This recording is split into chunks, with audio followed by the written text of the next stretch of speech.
Ah, hey Chris, how you doing? Hey Jeff, what's going on? Not much, brother. How you been?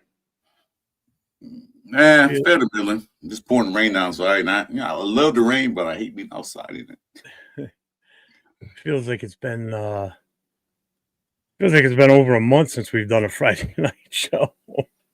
Well, yeah. And between just me being away for a weekend and everything else going on, now the holidays and Christmas is past us, so we got past that part.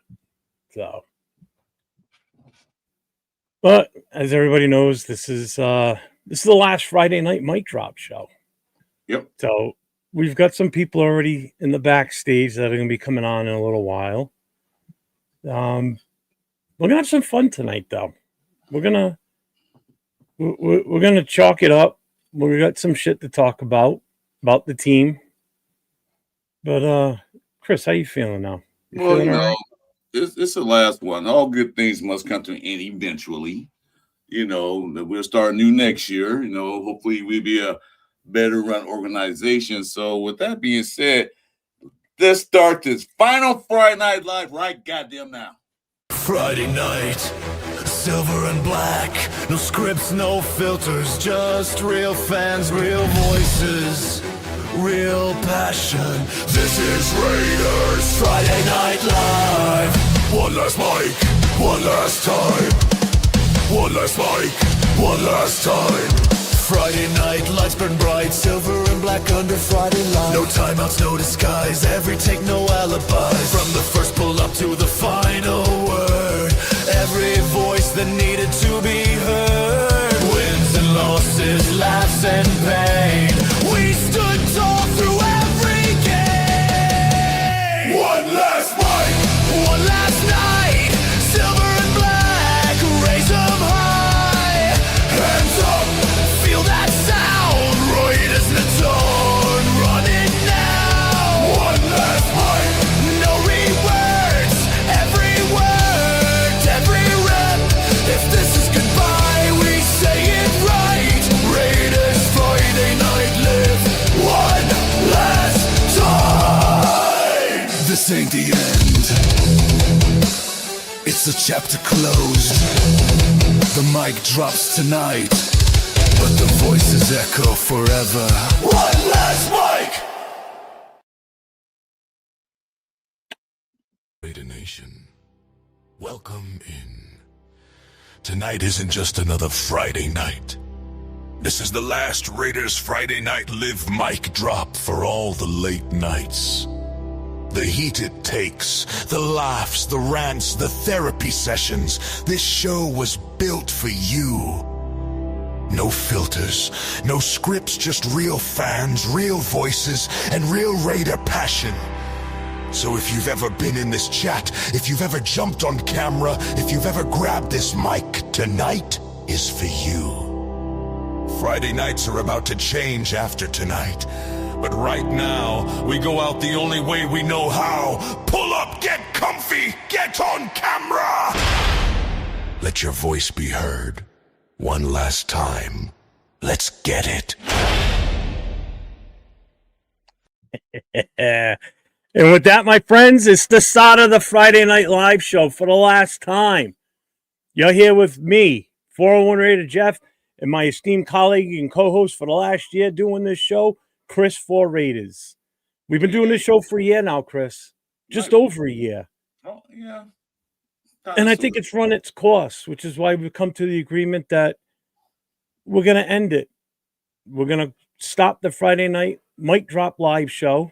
I know everybody's had fun with it through the year, but it's time for a change. And hope with the new change, next season comes and we see a new change with the Raiders. But until then, we're going to talk about the shit show that we're going through right now this year. Right, Chris? Shit show is kind of putting it mildly. You have a better word than that. It's more than a shit show. More like a whole carriage of manure. Yeah, true.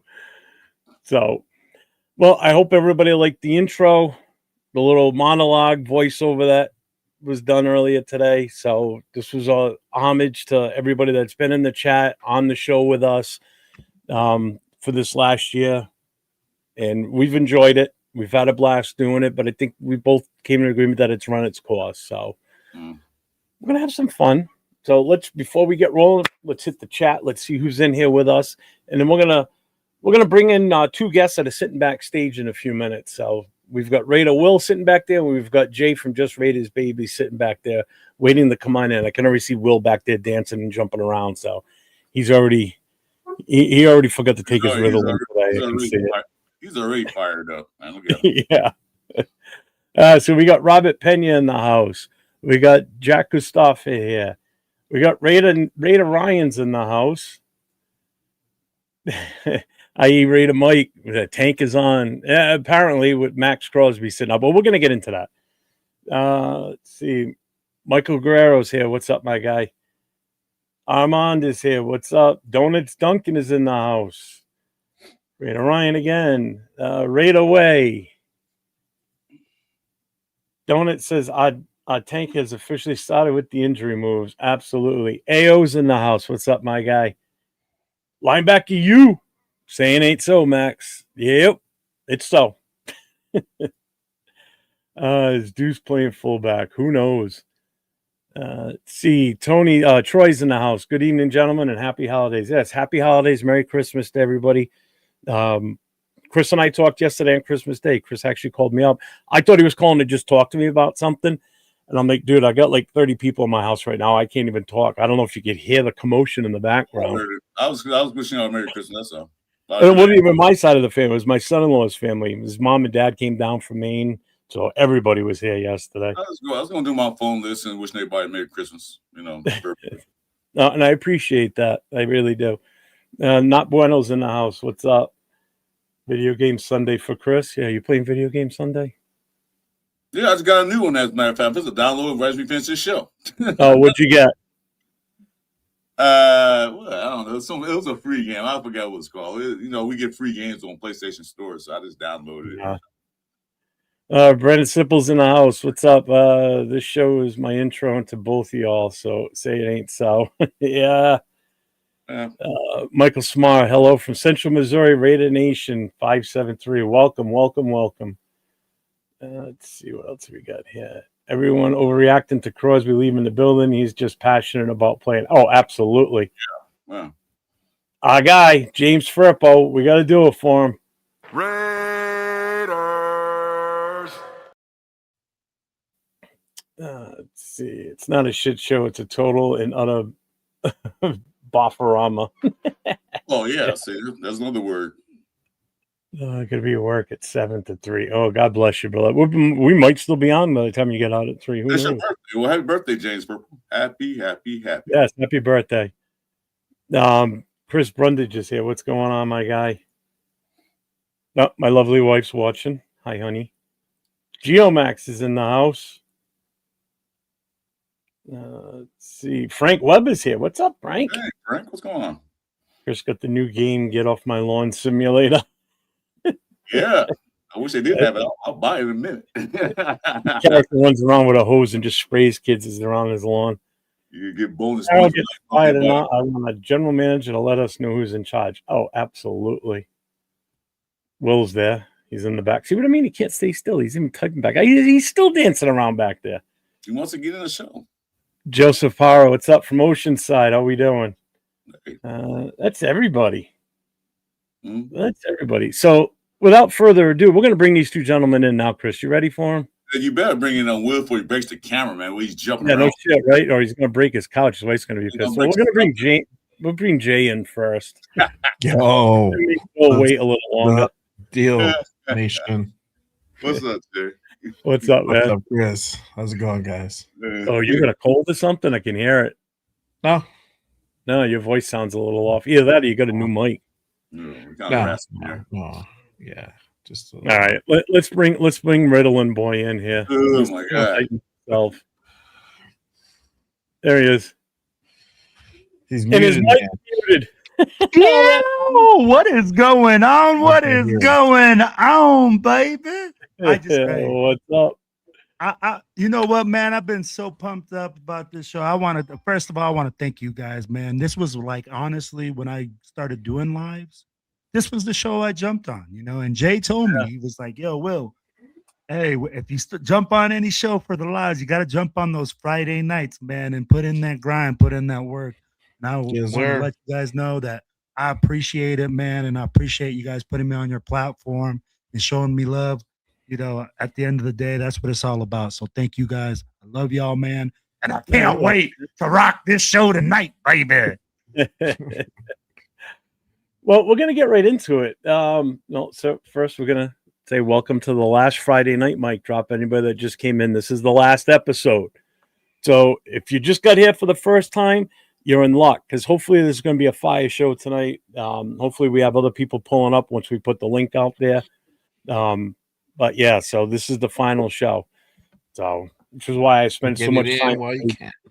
Yep. That's why I spent so much time today changing the intro, the music, the actual opening monologue voiceover. And I've even got one at the very end that we're going to play too. So, but let's start with this. Max shut down for the rest of the season.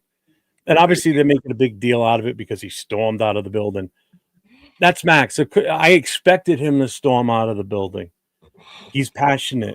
The guy wants to play all the time. I get it. So don't make a big deal. It's not like he's running out of there going, I want to be traded, like some people are already predicting. That's why he ran out. He wants out. They're playing ether already. Is this a possible way Max can get traded to another team? He just walked out because he's pissed off that he can't play something he loves to do. So I honestly think he was just like, well, what the fuck am I gonna fucking work out for now? So he just decided to go, bro. I think it was just simple as that. It's just like, you know what the fuck am I gonna practice for? I did watch Pete Carroll's press conference today, and they asked him about obviously that was the big reason they brought him on today. They asked him about Max and everything, and he said he did exactly what I expected him to do. He goes, I'd expect no different from Max Crosby because that's just the way the guy's geared. And Max actually looked at him when they said that, they were going to sit him for the rest of the season. Mm-hmm. Max looked at him and goes, does that mean I can get my shit and get out of here? And he goes, yeah, Max, you can go. He goes, he grabbed the stuff and ran out of the building. He goes, that's what I expected to have happen, So people read too much into it already. Right. I agree. It's like, why are you going to waste your time? Like he has he has family and he has a daughter. So he puts in a lot of time where he's away from them. So I would have been like, all right, cool. Like I'm not gonna play. All right, well, grab my shit and go. Like what else? Why am I gonna be here? Like it's 2 more games left, and half of I'm not gonna be next year. Your boss said we're gonna close. We're gonna close it early. You guys are being the good guys. So why? What, bro? Hey, I'm gonna tell you like this: as a player, like Max Crosby. I don't think he was happy that with motherfucker is lit right now, bro. When a coach comes and tells you that you can't play and you want to play and you're the best player on that team and you're a leader like he is, bro. Yes, I know that he's not done out the door and like saying, "Oh yeah, I want to get traded." But that dude right now, his soul is on fire, bro. You know this. Let's be real. Oh, I don't think he's happy about it, but at the same time, do I think he threw a tantrum? No, I think he just decided to go ahead and like, hey, I'm going to enjoy my next 2 weeks off, Yeah, he can enjoy the rest of the holiday. Start his vacation early. With his daughter, with his wife. He said, look, hey, I can enjoy the rest of the holiday because usually they playing about this time. They playing on. He'll be at the game, bro. But so now watch the mentality switch next year. This man is going to come in like Mike Jordan. Oh yeah, and outwork, bro. He might not even go into an off season. This thing pisses him off so bad that as soon as he's like 100% ready to go, bro. Hey, you have to have some drive, and this guy has a high level of drive. Look at the tattoos on his chest. It's Kobe Bryant. It's Michael Jordan. It's guys that have achieved greatness through outworking everyone.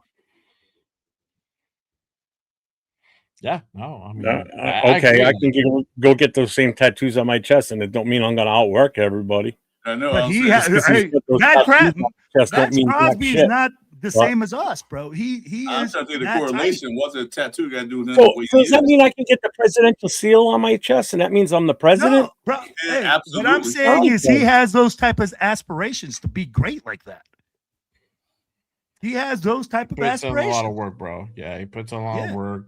Probably one of the hardest working dudes in that building. And yeah, you know, I expect him to be getting ready for next year even better than this one. But nonetheless, I think he just decided, hey, you know what? I'm gonna go home and spend time with my family. I don't need to be at practice. I'll be at the game on the field, but not suited up. That's just that's who he is. He'll be there, man. So I was just linebacker going to Hughes read says what I've been saying, but he says it in the chat. Nobody says dick. I say it on the show, and everybody fires I know off you me do. and joke me out about trading Max. And again, I think we're already too late on that. We should have done that before the draft, but that's besides the point. We should have done that before the draft last year, not this coming draft. But whatever. Just surprised I live off North River, so just down the road. Ryan, my wife's a 49er fan, so I watched the games lately since our team's toast. I like how they mix it up on offense with the run game and Hushek lead blocking. I forgot what blocking looked like. Yeah, but you're also talking a totally different beast at running back for that team versus what we got. I'm sorry. Yeah, man out there. Right. I'm in the same boat as you, man. My wife's a 49er fan too, so yeah, I know how you feel. Exactly how you feel. It's Sacktown Mike. What's up, Sacktown Mike? For those that didn't know, Christmas Eve, Sacktown Mike went in for hip replacement.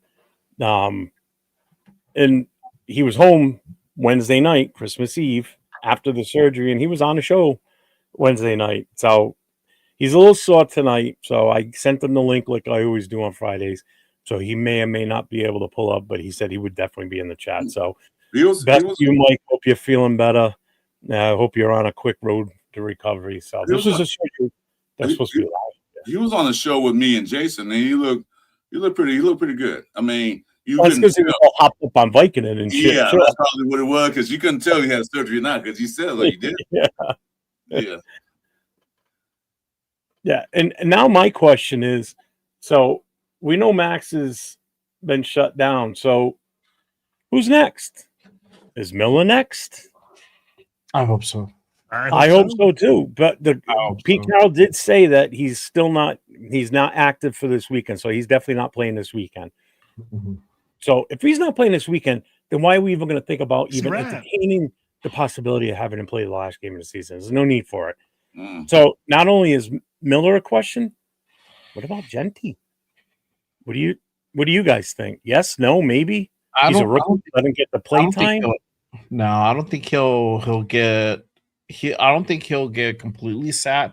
I think they'll probably start with the whole limiting his reps type of shit again. You know, I think they play him like part of the time. I think that last game you'll probably see him maybe the first half, and that's it. And then we won't see him anymore. Here's what was said in Pete Carroll's press conference today, because somebody asked him about Genty being so close to 1,000. Are you gonna? Is there a push to get him to that 1,000 milestone?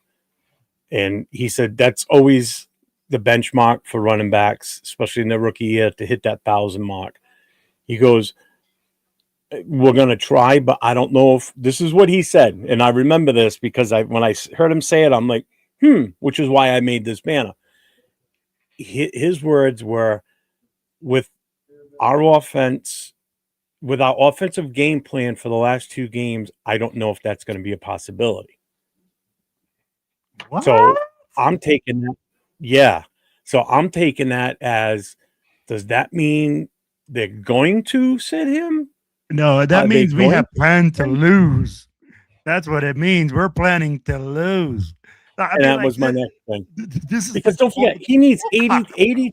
He needs 82 yards per game the last 2 games to break 1,000 or to hit 1,000, just at 1,000 even. That's a lot, to be honest with you, based on what he's done through the season. Yes, he had a great game last week against a really good defense. Can he repeat that this week? Who knows? Can he repeat it the final week of the season? Who knows? So, is there still a chance they could shut him down? What do you guys think? Yeah, I don't think they shut him down. I think they're gonna limit his reps. I think that's what's gonna happen. They're gonna scale it back big time, for sure. Yeah, I agree with Jay. I think that he won't sit, but he won't get 25 carries. He'll probably get maybe 10 and 15. Using more in passing games, they do that, but I don't think they're going to sit him. Why deprive the young man after all the hardship he's been through this year to get close to 1,000 yards? That's, like you said, that's a threshold for, especially for a rookie. You know, that'll build up his confidence for next year moving forward.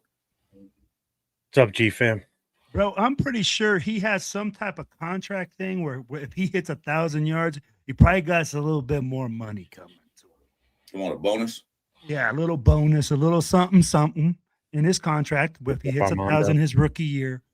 And after all the misery, all the bullshit, the limited carries in the first 4 games, why not try to get this young man there? But I'm going to tell you, if you're going to tell me that that's not in the game plan, that means you plan on throwing the ball with Geno Smith 40 times a game. And that is a losing formula for losers like Pete Carroll. Just to address Rorschach's comment here. Sorry I'm late, but what does the live stream title mean? Just what it says. This is the last Friday night mic drop show where we open it up to anybody that wants to come in and get on camera. And so this is the end of the show. Now this is the last episode. Friday nights are switching for me to a different venture for me on Friday night. So Friday nights I will still be on, same time, but it's a whole different format. It's going to be, fuck it, I'll just do it right now before we get into it, just so everybody's aware. It's where the hell did it go? Who needs to get... You know what? I'm just going to play. It's a rough draft. It's not. It's just this is a promo, so I'm just going to play the promo. It started Friday night, January 2nd. NFL fans finally get a show that doesn't slow down. No scripts. No safe takes. No excuses. Fans of all 32 teams. Wins, losses, chaos, controversy. Bring it all. No huddle. Premieres January 2nd. It's live every Friday. 9 PM EST. No timeouts.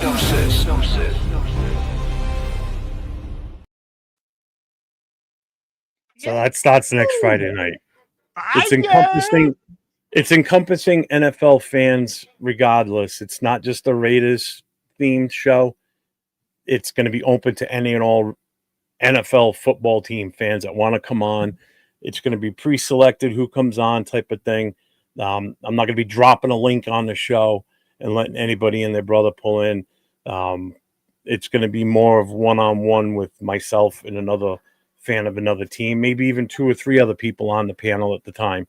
But we'll be talking about all teams. It's not going to be strictly a Raider show. I'm still going to be doing all my other Raider shows. I'm just kind of expanding a little bit, trying to come up with a different take, different concept.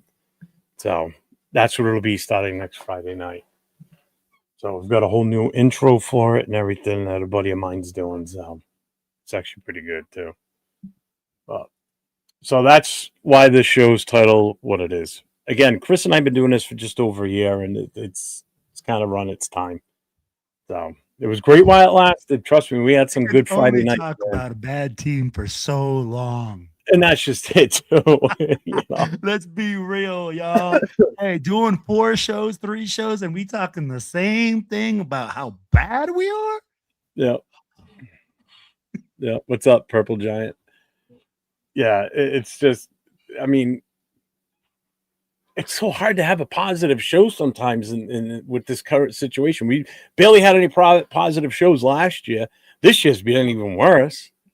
You know, yeah, we didn't have a positive show when they won a game against Tennessee. That wasn't a positive show. Like, we won, but yeah, Like I said, I was even there at the game. Like, I'll tell you what was the most positive show this season. Anything we did in the last week after the Texans game, because we weren't expected to do jack shit in that game, and we were in that game right to the very end. That was a positive spin on the game. I'm gonna tell you, man, you're 100% correct, Jeff. We left that stadium, my wife and I, and my daughter, bro, and I wasn't even mad that we lost. I like that. I wasn't even mad. I was like, Right. Bro, we played like that. I was like, did I just see a touchdown, bro? I recorded myself, and I'd be like, just the look on my face. I'd be like, I got to talk my shit. I got to, do my little swagger, but I'll be like, bro, that's all I wanted all season long. Well, here's the thing with me. What happened was usually my wife, she has one little spot where she watched the games. I watch the games on my TV. Yeah. And all season long, she heard number curse words after curse words after curse words. But this game was like, what's going on? Are they winning? I said, no, but they're playing like they should be playing all year round. I'm happy that they look like that. I didn't want really to mess up their draft pick. But other than that, I'm like, wow, this is the way the Rays should have been playing all year round. But, Yep. Yeah, Money Chuck did say this last week that we should, and I agreed with them back then too. And that's why when they came out and said what they said about Bowers going on the IR, I'm like, thank God, because we needed to do that. I mean, what are we playing him for? I mean, seriously, at this point, Yeah. No need to risk injury. They sent Bowers, Chin sitting down. Who was Bowers, Chin? Now Max. So they probably going to sit some more people down pretty soon. Well, I mean, the other thing too is, plus, do you want these guys out there and possibly being headhunted by the other team's defense or the other team's offense in Max's situation? Especially with the fact that we got to play the Chiefs last game of the season. I don't trust them. You don't know what the fuck they're going to do or what their mindset is, because what do they got to lose? They're not going anywhere either. They're on their third string quarterback. Not for nothing. He actually looked pretty decent. Don't be hating on them 67 yards of offense. That's like our game plan. 67 total yards. That's what we're going to get. Is that what they pulled off last night? That's horrible. That's how many yards they had last night? Bro, it was like 60-something. 6-7. My wife's over here going 6-7, 6-7. No, we didn't watch. I didn't watch the game last night. I had it on. That's the game plan we got. That's what Pete Carroll is telling us. Are we gonna go for like the whole 50 yards of total offense for the whole game, guys? If we're not gonna give it to Ashton Genty, bro, the Giants have the worst run defense in the league. Makes zero sense. Well, I mean, if it's not Genty, if Genty doesn't play or if he's limited, then you're talking Lobby, you're talking Mozart. I'm telling you, he looked slow and sluggish on Sunday. He didn't look right. Mozart's actually nursing an injury, so he's not full. He's not full yet. So yeah, he didn't look good. I mean, even the time he was out there, he just wasn't running with the same oomph that he was prior weeks. So that leaves Lobby, Mozart, and Kalia. Yeah, because Zamir's still buried. Oh, he's not even dressed. Yeah. No. He might dress for the last game. You never know. No, he can, but put him in there. Put him in there and have a good game so we can trade his ass. That's what we can do. You know what, though? I am interested to see who's going to, stand up as a leader on the defense. Now that Max is not in that huddle, who's the guy in that huddle that's going to get the guys fired up? Because bro, right now, they're going to look around in that huddle and be like, bro, what the fuck are we going to do? We don't even got our leader out here. So I want to know who's going to stand up, who's going to grab the bull by the horns and say, yo, you know what? He ain't here, but we got this, and let's make it. Yeah. I'm still going to be doing Raiders stuff. It's just Friday night's going to be – it's going to include other teams too, not just strictly Raiders. So we'll still talk Raiders on here on Friday nights, but it's not going to be all Raiders all night long. That's all. Okay, with that being said, this is that time, and now I'm going to go ahead and put the link in. So if yes, you guys sir. come into the final last show of the Friday Night Live, this is the opportunity. Make it count. Happen again. Yeah, you probably will not get a chance. Randy N's in the house. What's up, Randy? Arnie, say what's up, Arnie.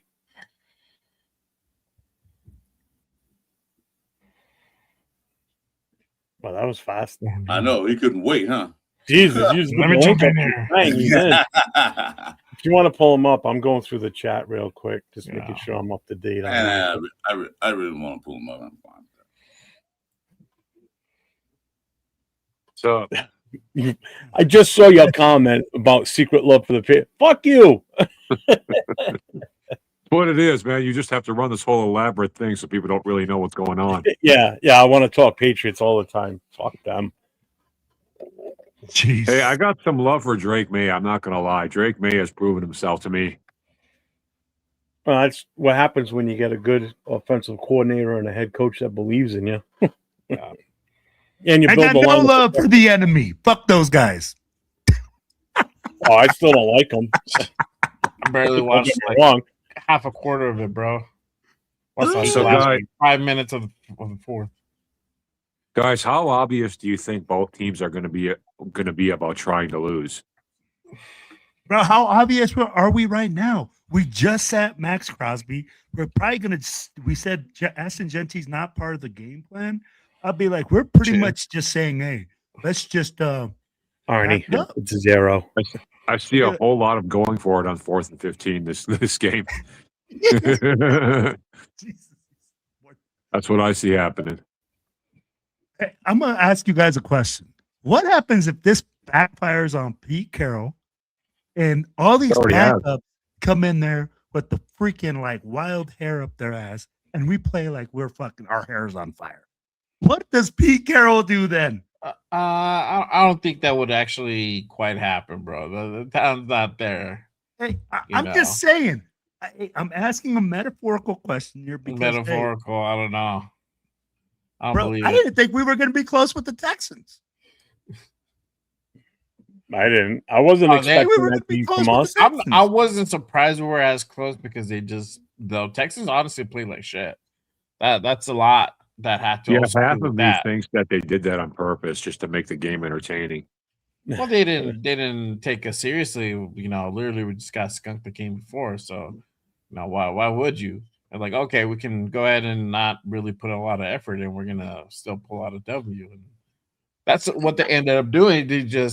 They had to kind of turn on the burners towards the end of the game to make sure like they're left with W. I don't know. That's the way I look at like to me. They did try. I'm not saying they didn't try, but just there's only so much you can do, you know. Like I feel that they really didn't take it seriously, and that's kind of also what had to do with that game.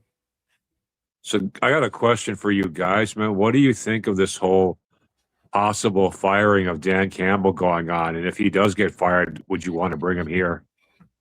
Why would they fire him? Oh, Dude, Detroit Lions fans they have the Yeah, patience. that's the of a fans, though. fly. That's the first I've heard of it. I never But heard the Ford family is known for caving into. Yeah, but fan you got to demands give the eventually. guy a break. All right, he lost his offensive coordinator and defensive Agreed. coordinator to go and be head coaches with 2 other teams. Agreed. So he's bringing in 2 new guys this season. They still were. They didn't bottom out and like just totally suck ass all season. Right. You know, you can't. That I don't agree with firing. I think that's a bad move. I agree too. I agree totally. That'd be But totally a bad move. Detroit is not known for making smart moves. Yeah, know Well, what I that's mean? also Detroit fans being ignorant and but you know, not knowing Yeah, about- they are. There's no question. all They are. fans of all teams, when their teams suck, what's the first thing they holler? First thing they holler is fire your coach. No matter they had a great year last year, but as soon as they start sucking, fire him. That's just the way the Cool, fans are. Kev. They're gonna be like that. So I didn't hear from the upstairs department. I didn't hear anything like that. Why would they fire him? Like just said, he lost all his people last year. Well, the Ford family is not known for sound football decisions, so that's why Matt Campbell could become available. I'm sorry, Dan Campbell. So, Okay. Accelerator, I love the way that you said that, right? They're not known for it. If they do, if they decide to let Campbell go, okay, Yeah. the Raiders are a sick team. We need some Campbell soup to recover from whatever we got going on, Yeah. because that man is some medicine for his team. He has changed the culture. Yeah, He is a culture changer. A man that can come in and actually has a proven track record agreed. of being Agreed. a ingenuitive, going after it, an offensive guy, a guy that has changed culture. They be giving me some Campbell soup. I'll take me What's up, some Raider Ben? right now. I agree, I'm man. ready Like, to I bend really, quiet. We I only got agree. 2 more shit shows to watch before the season's over. Thank God. So you got two possible NFC North coaches. You've got Campbell and LaFleur, because LaFleur is apparently having trouble with the front office. So those are.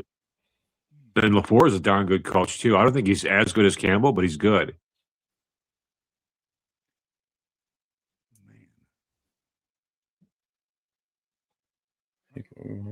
Excellence to this. Mark Davis. Yeah.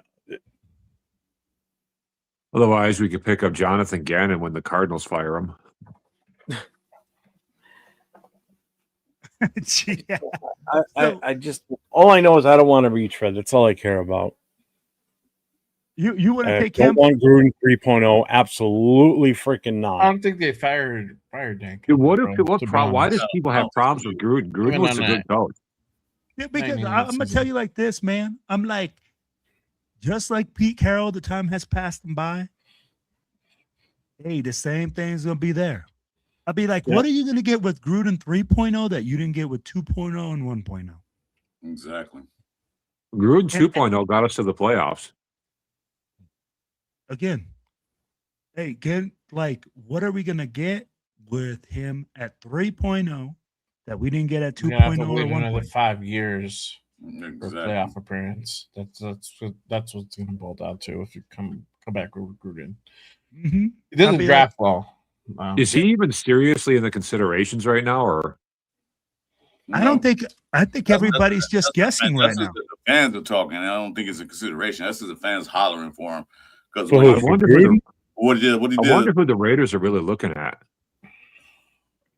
Well, right now, nothing. I mean, I ain't looking at nobody right now. it's still Not Pete pretty Carroll, officially. but I mean, at this point, we won't know shit until the end of the season. So, I mean, I heard rumors that he might stay.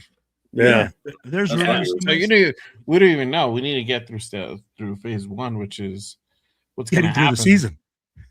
Yeah. We Well, got to get through the Oh, season. we got to finish the season, and then we got to go through whether or not we're going to keep. We got to wait till January 5th to see what happens. Anytime after January 5th, then we can talk more.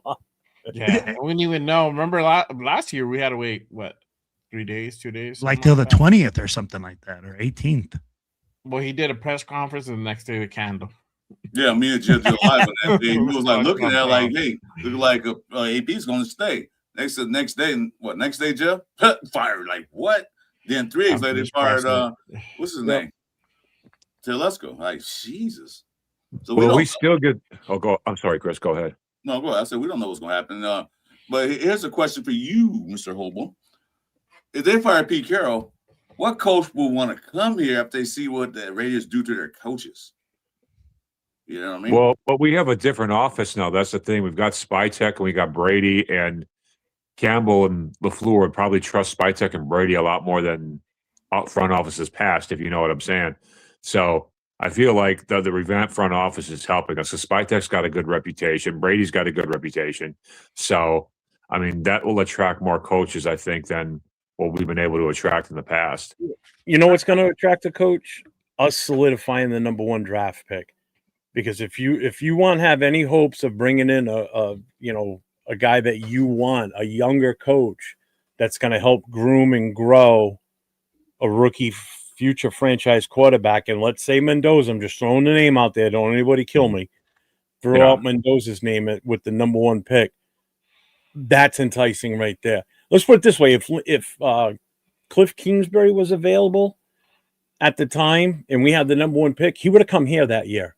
We would have gotten him with no problem. Mm-hmm. You're going to have that effect this year if we solidify the number 1 draft pick. That makes it enticing because now this coach is getting the first pick out of 500 or 200 and something kids that are going to be picked out coming out of college. So he gets the number 1, and not only the number 1, but you're getting the number 1 for the entire draft every round. So you're getting the number 1 and the number 33rd ranked kid. So you've got your hand in the mix here for some good players. So that's the other way you got to look at this too. So it's not so Otherwise, much. if we get Joe Not, Burrow, I don't think the front office has anything to do with the decision a head coach is going to make wanting to come here, or a coach possibly being the head coach coming here.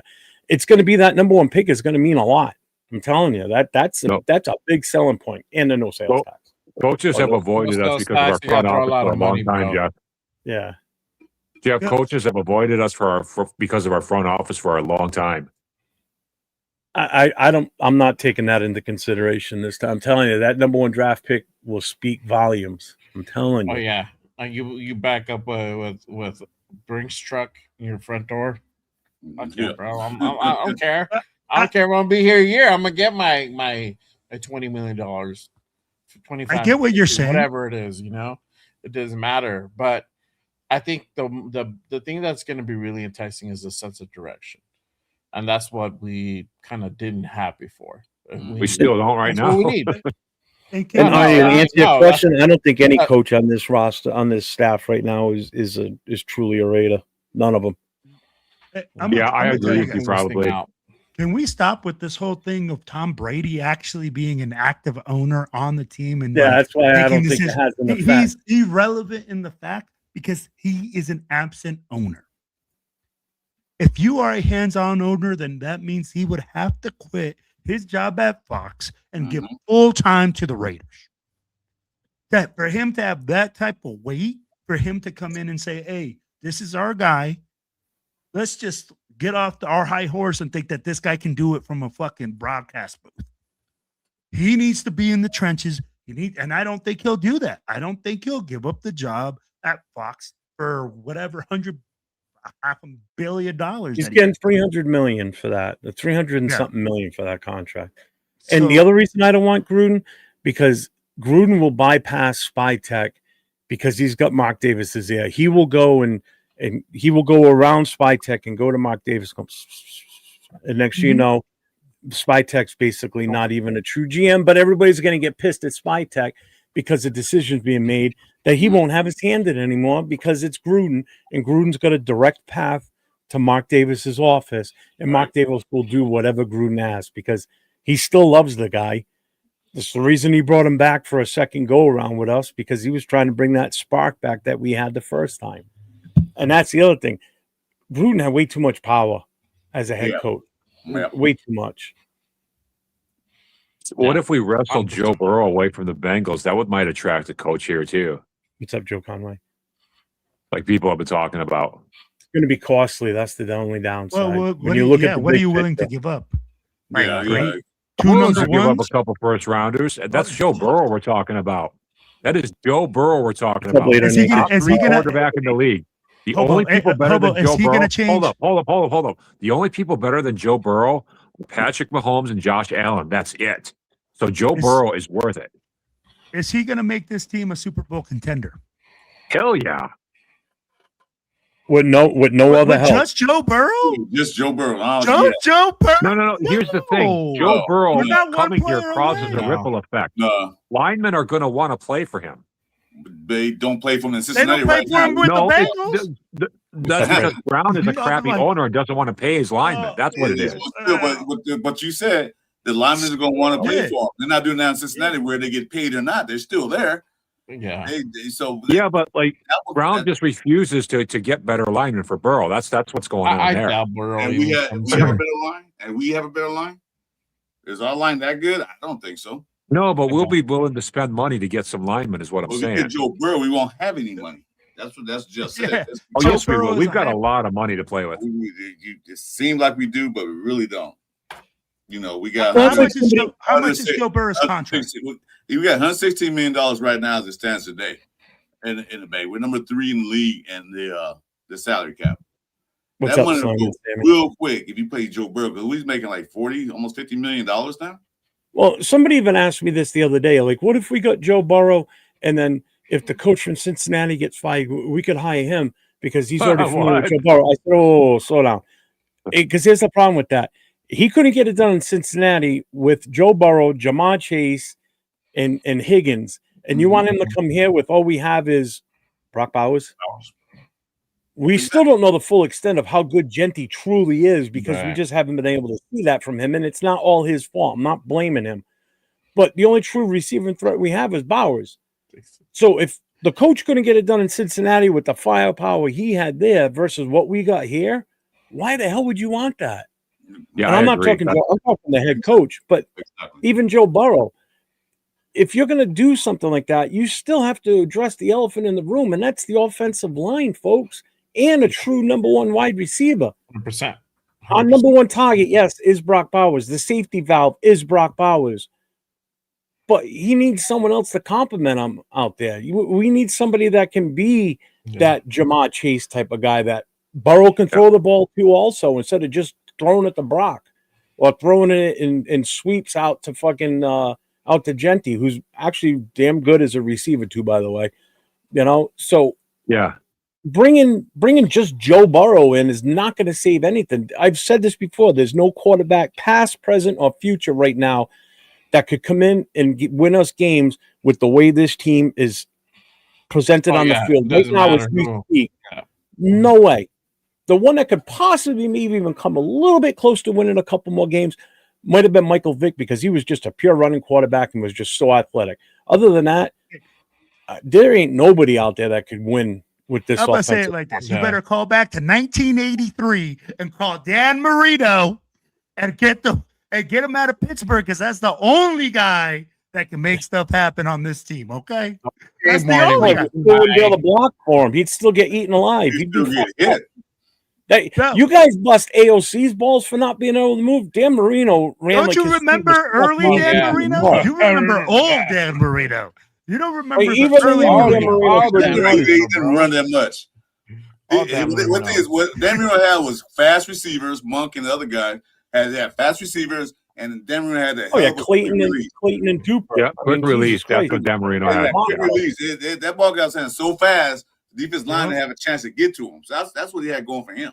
That's what I'm saying. You better call 1983. That's the holy dude. Hop in my time machine, bro. Oh my goodness. I remember 1985 when Marino carved up the Bears. He was the only offense to ever do that to the 85 Bears. Yeah, because they wanted to break that record, that undefeated record that Miami still owns. Yeah, Marino was carving them up, and they didn't know what to do. I'm gonna tell you like this, bro. Joe Burrow was $55 million a year. Is it 55? Yeah. 55. So we get him, and that still leaves us with what, 60, 70 million? To address every single other weakness that we have? What's up, Bobby? Jets fan. We can get some good linemen for that. Friday night, same channel. Hey, what's going on? We don't have any linebackers. We don't have any DBs. We need an opposite side defensive end. We need a right guard, a left guard, a right tackle. We need linebackers, bro. Secondary. Yeah, I mean, like, bro, I'd be like, we need a lot. A lot of guys. Not going to change the whole dynamic of this team. We need a lot. Are you even suggesting that we replace the mighty Alex Kappa? What's wrong with you, man? You don't get Jeff on a tangent right now, man. Be quiet. Kappa is greatness personified, man.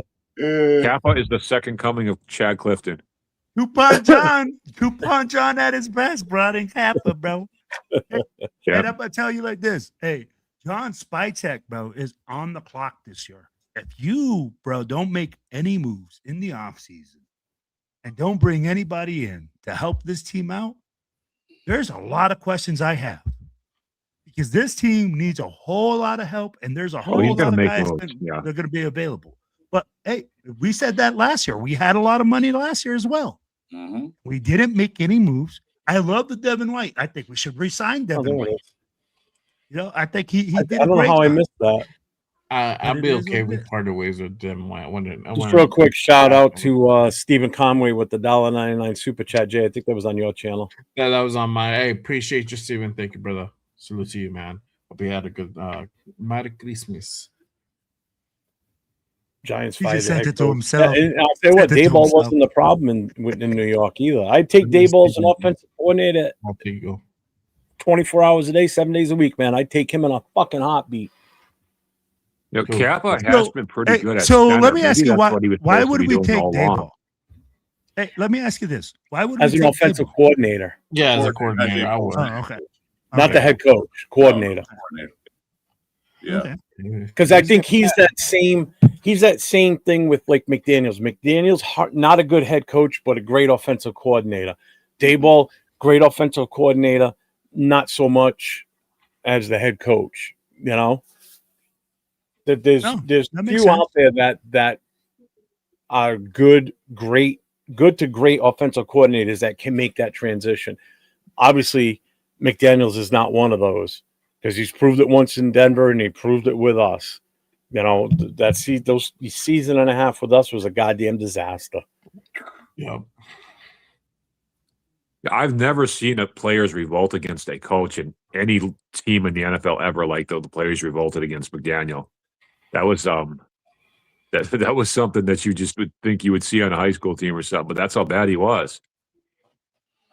But Alex, and you're right, linebacker. I mean, right now Pete Carroll's still the head coach, so I mean, all this talk about coaches really doesn't mean jack right now. Just the same reason when someone asks me a question, what would you do with the first pick in the draft? I can't answer that right now. I really can't because I can't we trade. don't know Trade back, get more even picks. still, Trade the whole team, bro. yeah, but again, I wouldn't even agree to that right now. If we're status quo right now with Pete Carroll here as the head coach, then yes, trade it away. Don't take that quarterback. And it's not that I don't trust the quarterback. I don't trust Pete Carroll and his coaching staff to address the need at offensive line enough to support bringing in a future possible franchise quarterback for this team. And he's not going to be able to grow with this kid. Pete's only got 2 years left on his contract, guaranteed. Do you want to start with a brand new quarterback that's never played in the NFL before with a coach that's only going to be here for 2 more years? If he makes it 2 more years, that's the question. So until we know what's going on with the coaching, all the final evaluations come out on these college players, and then all the type of rankings and all their tendencies, their good shit, their bad shit, all that stuff comes out, and we get a better understanding of how good these kids really could be and what system they fit in. And first of all, we still need an offensive coordinator going into next year. Mm-hmm. So even if we stay with the coaching staff, we still have to hire an OC. We don't know who that's going to be. We don't know if Mendoza is even going to be a fit for the scheme that this guy wants to run that comes in here. Mm-hmm. We can't answer that legit right now. Everybody wants Mendoza, yeah, but there's reasons why you wouldn't want him too. And it's not because of the kid's talent. It's because of what we are right now. I mean, go ahead and dispute that one. I mean, I'll stand on that soapbox until the draft's over. You know? I'm kind of over the Mendoza hype, man. Like, his name's getting dropped so much, I just don't even want to hear it anymore. Oh, he's the fucking Heisman Trophy winner. Of course he's going to be the talk of the town. I would get him. I would get him or more if he declares. It's all who declares, but you get your quarterback, you build around him. But you got to do that. You got to that. Yeah. You got to spend money. Can't have that. That's a good question. How many teams this year are only competing only with defenses? Huh? Like who's competitive right now in the NFL that their strong point is only their defense? In the playoffs. Like, let's go back to Baltimore Ravens when they were in their heyday. Chicago. That was all defense. No. Their Chicago got Caleb Williams, and their offense is Caleb Williams sucks, dude. He sucks. Have you not seen the season? I have seen the season. He's horrible. No, they're in the playoffs. Flashes of goodness, but they're going to win their division. But that's because of the overall team, and the defense is so good. Yeah, but he's actually playing pretty damn good too, though. Not playing bad this year. And they got a running game. Yeah. That dude, I forget his name. He's a really good running back. What's his name again? What? Swift. Yeah. He's really, really good. Like he's I had him on my fantasy team this year. He did great for me. I got no issues. Yeah. Man, I am way behind on the chat. Holy Jesus. I'm like literally legit 10 minutes behind. It's so weird because it used to be that a dominant defense could get you to the Super Bowl. Like, remember the 2015 Broncos? That was all defense. Hey, Peyton Bobby, Manning? check back next Friday night. It's the format's changing on Friday night, so you might be with you being a Jets fan. It's not going to be strictly Raiders talk next Friday night. It's going to be all NFL teams. So make sure you check in 9:00, same time, same channel. Everybody's welcome. Yes. Oh, the Texans. There you go. There's a good example. The Texans are a team that's pretty dominant, but just getting by on their defense. Yeah, the Ravens. yeah. Ravens too. The Ravens actually kind of survived on their defense most of this year, even though their offense is just fucking struggling. The Ravens had a weird setup because at the beginning of the year, their defense really sucked. But for whatever reason, thanks. they got it together. And then, What's up, Crop? but as the defense The improved, the offense, offense went down. But their defense was awful for like the first 6 games of the year. What's up, Moval? I don't know why. Arnie, who will be our starting QB next year? AOC, Gino, or Mendoza, or more? Oh my god! Oh, I don't know. Let's put it this way. no Next year, universe it's going to be Gino. So I'm sorry. That's all I know. He's still under contract right now. Yeah. I mean, like, hey, I'd be like, at the end of the day, we need more. And as long as Pete Carroll's still there, he'll be the starter. So there it is. Can we get a change.org petition to get rid of him? You think? Get rid of who? Gino. Go to change.org, get a bunch of signatures. Maybe they'll listen and get rid of him. Bro, I saw that money, Chuck. Thank you. That's a dream, bro. Like, honestly, at the end of the day, what it's Oh, going to Nutty be Nate. is What's the up, head Nate? coach that comes in. The head coach that comes in says, is this guy my guy? If it's Pete, we know that's Gino's his guy, that he's going to be around. But Gino himself doesn't want to be here, though, I don't think anymore. So there's that. Hey, just real quick, a shout out to my guy right here in the chat, Dave Sosona. He's the guy that's putting my intro outro video together for that show. So I haven't even showed you guys yet that I had the rough draft one that he sent, but he's putting the final touches on it. But it's good. I like it. I like it a lot. Yeah, It's a collaboration. I wrote the song and produced the song, and he's doing the whole video setup. It's pretty good. I like it. I like it a lot. I don't want to hear it unless you're singing, Jeff. There's no I words. want to hear those vocals. There's no words. It's all instrumental. It's all heavy saxophone and deep bass guitar. Jeez. I just realized, Jeff, you kind of look like Lemmy from Motorhead. Yeah, if you weigh about 400 pounds. Fuck. Yeah, you should play it. You should play it later, Jeff. Yeah, you should play it later, Jeff. Yeah, Friday Night Live, the only place we're gonna hear 80s softcore porn as you Dude, bro, that's exactly what I was thinking. Because Oh, it ain't. Trust me, I'm like, it doesn't sound anything like yeah. Oh, yes, it is. Jeff is like, damn, this brings back really good memories. I can't put my finger on it. I don't know why. When I used to have full set of hair, I'd be like, I used to just blow back. Back when I had a mullet. And that was the styling days. I don't want to hear it. There you go. You probably look badass, bro.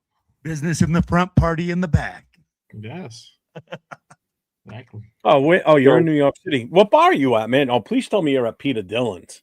If you're going to be at a bar in New York City and you're a Raider fan, you got to be at Peter Dillon's. If you're not at Peter Dillon's, you're in the wrong place, my guy. Get in the cab, go to Peter Dillon's. I can't wait for New York City next. The Silver and Black Empire headquarters right there, man. Yeah, that's a Raider bar, bro. Oh, we're definitely going to be doing something with them too for the Raiders Jets game next year in New York. Oh, hell yeah. Do you just want to drop it right now, Jeff? Let everybody know what's going down in New York City next year? I'll tell you right now, if anybody's planning on making a trip from anywhere in the country to go watch the Raiders play on the road next year, you want to do the New York Jets, New York City game. That's the game to go to. So that's the one where we are going to have so many people already planning on coming out here for it. As soon as the date drops, I'm going to be full bore, full steam ahead, working with Mike from Raiders Against the World, working with Will and the other organizations, other TBH chapters, other booster clubs in the New York, New Jersey area in that Tri-Borough section. and we are going to throw one hell of a party. And the goal is to get everybody at one location for everything. Yep. So we're not going to have like 5 parties spread out all over the place. We want to get as big of a group of Raider fans as we can get in one place as possible is the goal. That is the way to do this. Because I know when they were in Houston, there were people spread out all over the place. There was a party here, party there, party here. We can't do that the game, baby. We got to Changing travel the as a game. massive group to the point where people see us coming and they're going to be like, oh shit, look at how many people are here for the Raiders. Oh my God. I'm talking like hundreds of us showing up to a party somewhere that can hold all of us. I So will tell you like this, next, guys. yeah, The record is 700 people. 700 is the record. We did it in NOLA last year. We want to break 1,000. We want to break 1,000 people at this event. I want to see us black out New York City, baby. I want to see Jeff looking like he's swimming in the ocean in Raider Nation. Or do something in Jersey. There you go. Jersey. Oh, we're definitely going to be in Jersey. We'll be in New York City. We're going to be. I found a great location in New Jersey, right next to MetLife Stadium. That if we can pull that place off, boy, it's going to be killer, dude. It's a whole indoor amusement park. It's got a water park. It's got an amusement park with roller coasters. It's got all kinds. It's got Legoland indoors. It's got Nickelodeon Center in there. So anybody that's bringing their kids, guess what? We got the place for you. I just got to talk with them and get it all set up. But the place is massive. I couldn't believe how big it was when we drove by it on the highway. I'm like, there's fucking roller coasters in that place? Yep. Is it American Dream? Look it up. American Dream. Don't go by the American places Dream. on there because that may change. Is it in New York?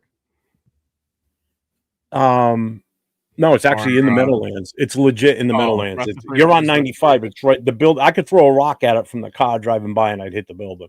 What's the name It's of right it? on the highway. Jeff again? American what? American Dream. Well, I'll be right back. Hold on. So, Jeff, are we going to have like a funeral and a eulogy for the Friday night call-in show? Should roast it. No, I got a ending monologue at the end. It's a voiceover that I'm gonna play as we head out. Somebody should like have a shirt and tie on and like give a tearful eulogy and stuff. No, It'd be it wouldn't funny, be the though. Right Away wearing a shirt and tie. Right Away is dressed just like we are right now. Right, Chris? Huh? It's fucking guys. He's in another world over there. I don't know. I'm reading some of these headlines right now. Chris is watching the 83 Raiders right now. He can't be disturbed. Yeah, Hey, might as well. flashback. Not the best game they played. Yeah, I've actually done that a couple times this year. I've actually watched the 83 Raiders to cheer myself up. I was actually reading some of these things that people are saying about Max Crosby and like what, and all these people like, oh, that means they're gonna trade. I'm just like, that's full shit. You don't know what they're gonna do. Bro, I just put the link back out there again for everybody. We're an hour into the show, so if you want to come on, get on screen. The link's in the chat now. I don't Jeff, get. I just saw the location, bro. I'm down like James Brown. Pretty cool, right? Bro, that place is dope. It has an indoor like skating ring and indoor water park. I'd be like, And right like almost like the Mall of America. Yeah. But That's even better. cool. This is all it I mean, they've got shopping center, they got a shopping center there. But on top of that, I think right next door to it is another place. It's an indoor ski resort. Next door is Like an you can indoor go skiing down a mountain the whole 9 yards. What's the matter? She all right?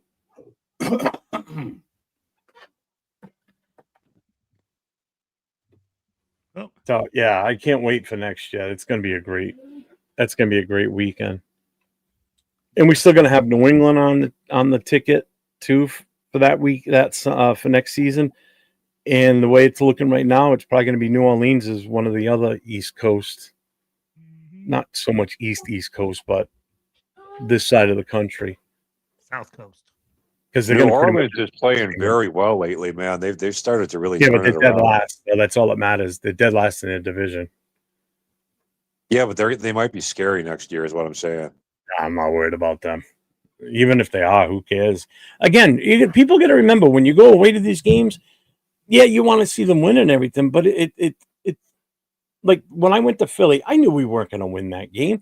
It was just being there with Raider fans and just Hell yeah. fun. You know, I just had a good time. Love You it. know, like I'm sure you felt the same way, Will. I mean, you guys Bro, almost sold. bro, you know what? I enjoy spending time with the nation. You guys know I'm a walking party, baby. I'm like, shoot, I'm over there loud as hell, just having a good time. I love Ooh, that's a spending good time idea. going away to games, bro, trying new food, trying new things. That's what it's all about. But like at the end of the day, bro, we only live one life, and it's all about making moments with the people you want to be around. Yeah, the Liquor nation store is and like the roller nothing else coaster, in I'm football, down. man. Hmm. The nation is like nothing else in football. Absolutely. Absolutely correct, brother. Brother, I'll be like the tailgate in Houston. I'm gonna tell you, man, 400 people. In like that was one small area. And it's just everybody together shooting the stuff like, hey, I haven't seen you in so long. How's your family? How's your kids? Hey, you guys know I take my family everywhere. I try to take them as many places as I can. It's always all love, man, and that's what I love. I love going to games, and I love making those types of memories and those types of connections. No, just real quick, Brandon. No, our on-air relationship's not over. We're just ending this show. Chris had expressed to me that he wanted to take a little bit of a break, also himself. I mean, I don't want to speak for Chris, but what he's got going forward. I don't know if you want to elaborate anything anymore, Chris. No, I'm just going to take a small little break. I'm going to still do shows with Jason. We got like 4 more shows left. We're going to do those. And I'm going to call it quits. Not quits, but just a sabbatical. What do you call it? A hiatus until You're right, Recharge. sabbatical. A recharge. Yeah, until we get in the season. You guys know I'm gonna explain to you guys. Everybody listen. Jeff knows this. A couple of guys know this. On the Saturday night podcast with Jason, a lot of people couldn't understand what I was saying. That night, I had a little minor stroke. So, with that being said, I decided I need to take a break, get my health back up to par. So, after the night show, this is over. Well, me and Jeff still good friends. I'm not gonna yeah, we're done. No, Yeah, it has nothing to do with now, our relationship as right friends. now, he's going a different direction. He's going a different direction. I'm gonna take a break, and then when season start back in full again, when all the stuff start happening, the free agency and all that stuff, you be sure you'll see me and Jeff's face plastered on the internet. Okay, Especially during the day, during the week. We'll do stuff during the day, during the week. So it's not over. If you guys think no, it's just that Jeff know what happened to me Saturday night a couple weeks ago, and I told him. So I have to do something to take care of myself a little better before I start up again. That's all. I didn't know that, Chris, man. I'm thinking of you now, man. Well, that's why I didn't want to speak on it. I wanted him to say nobody, that. Nobody. The only person knew was Jeff, and Jason Downs was on the show with me, and a couple of guys I do shows with. Those are the only guys that knew about it. So now everybody know. That's why I'm not going to be on the show that much anymore. Well, we hope you get better, Chris, man. And I'm gonna tell you something, Chris. I feel a little heartbroken that you didn't send me a Merry Christmas card, or you didn't give me a call, but you gave Jeff a call. I don't have your phone number. I'm a little heartbroken. I don't have your phone number. Well, Merry Christmas, brother. Merry Christmas. Merry Christmas, everybody. I didn't call. I tried to call even if I could, man, but it was a lot of numbers. Just real quick, from Slam and Sammy, $2 shout out. It says if the Chiefs don't expend Chanel, then sign him up. What? We'll see. Who was that? Appreciate you. That they have that's got 67 yards or whatever right now. That the backup, I guess. We got one more visitor coming in, one more guest. So we got Navman in the house. Hey, what's up, guys? How you guys doing? What is up? There we go. That's better. I like that. Okay. Damn. I'm dizzy. Damn. Well, you know what it is? I have to make sure it looks good on the vertical one, not so much. I don't care what it looks like on the landscape because that's easy to configure. It's the vertical one that makes the difference. Right. Oh yeah, It, yeah. They it'd haven't be fixed way, that yet. it'd be way prettier if your face was not on here, Jeff. I mean, I like to hear it. There you go. That's better. There you go. Wow. Like that, I'll stay like that. Love you guys. Hey, hope you all had a Merry Christmas, man. I can't be on here long. I just wanted to pop in and say, hey, man, love y'all. Jay, what's up, brother? What's up, Chris, man? who's down? Who's in the Right in the next Santa? to you, that's Hobo Raider, also known as Oh, Hobo, Accelerator. what's up, brother? How you doing, man? What's up? I'm the drug kingpin of this group. Oh, jeez. There you go. Looks All like right, you need my address or what?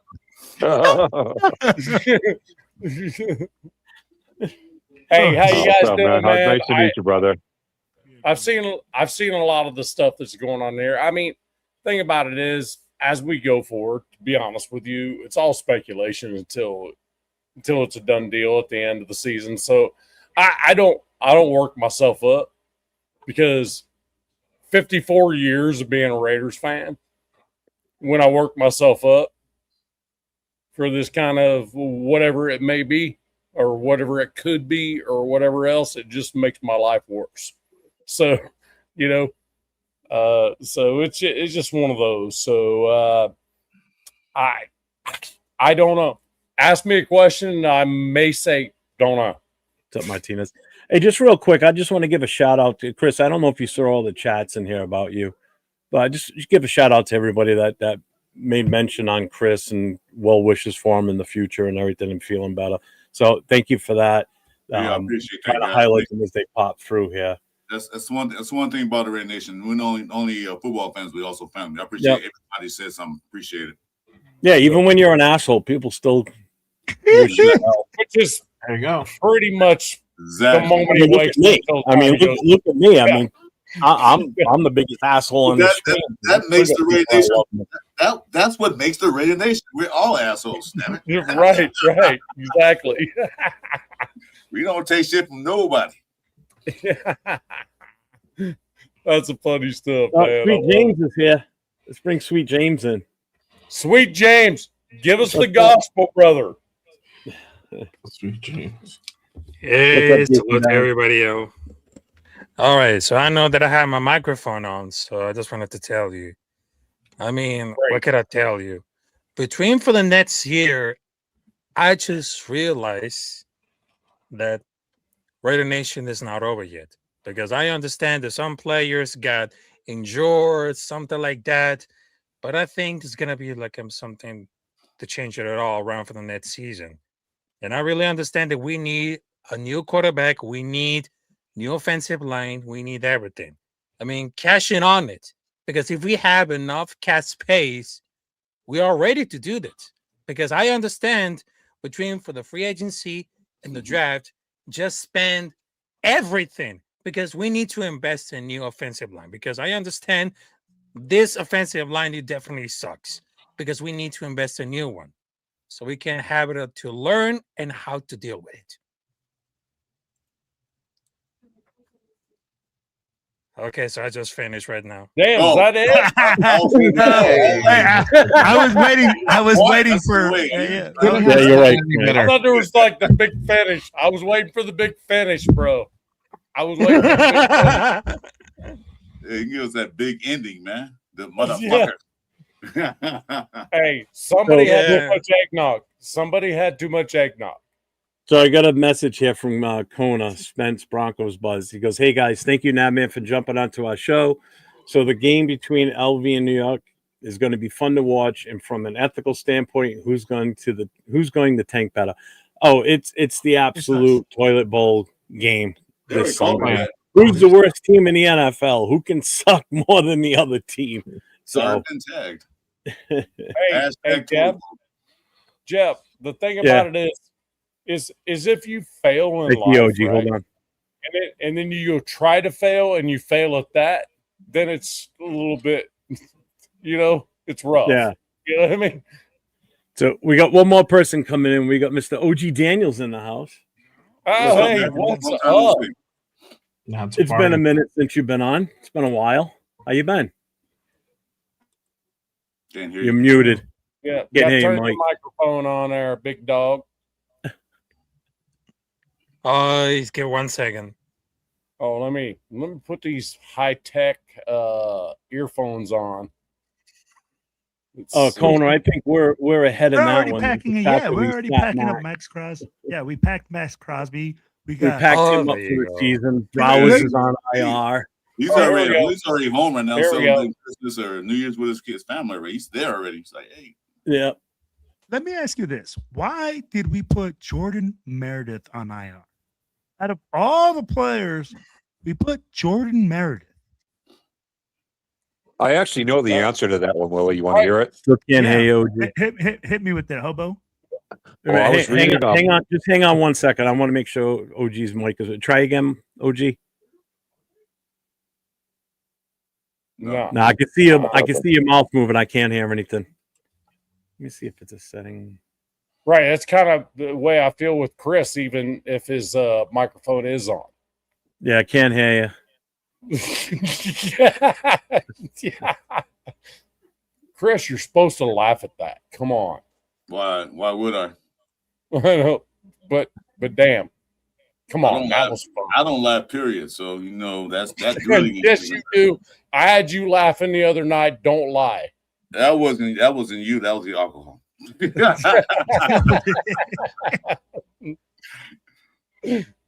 So, hey, hobo, why'd they put Jordan Meredith on IR? Well, according to Pete's press conference earlier today, he said he was doing it. He was putting Jordan Meredith on IR just to piss off Raider Will. That's basically what he. So I was kind of shocked by that. I was like, "Holy cow!" And he said a lot of his moves are basically just to get Raider Will all worked up and stuff. Well, see, now we lost our best offensive lineman on the line because of you. Wow. Thanks, Raider Will. Yeah, Will. Yeah. Damn, What's wrong with you, Will? Yeah, just blame it all on me. Just blame it all on me. You got to walk Pete's website. Now we're all paying for it. But you know what crazy that is to say that? All seriousness, guys. Hold up. All seriousness. I just found out that even if the Raiders do happen to win that game, you know where the draft pick would be at? Yeah. 4 or 5? 3. 3. 3. If they do lose the game, they'll still be at 3.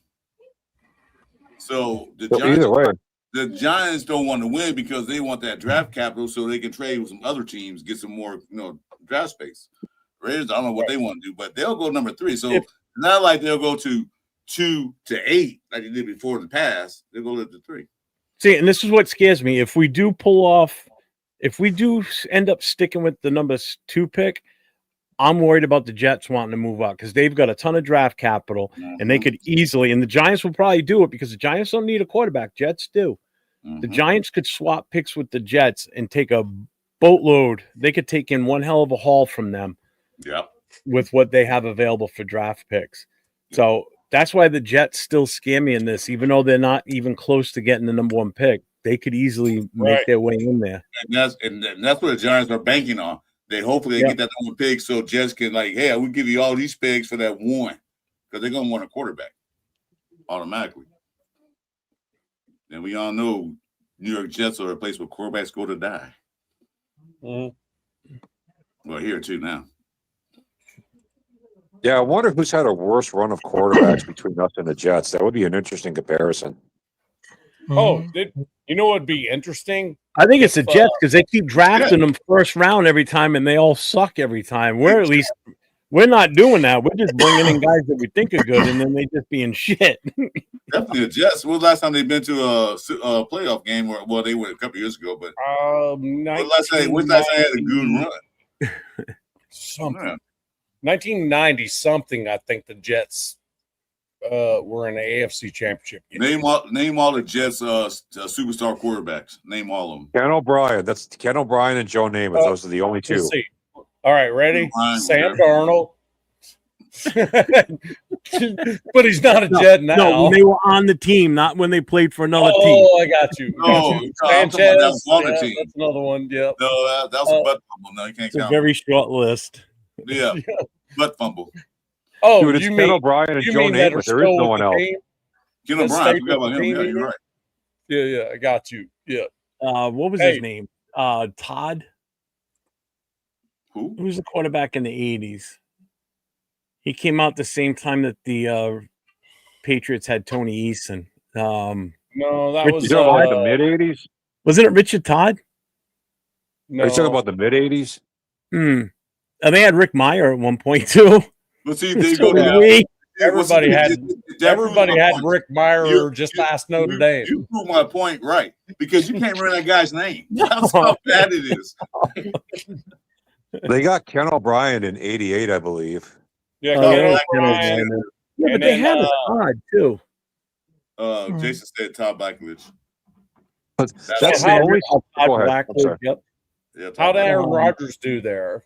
He did okay, right? Who, Aaron Rodgers? Rodgers actually did play well in New York, believe it or not. He didn't That's do why too bad we're- last year. His first year ended 3 plays in, and he snapped his Achilles, so that ended that. Right. No, true.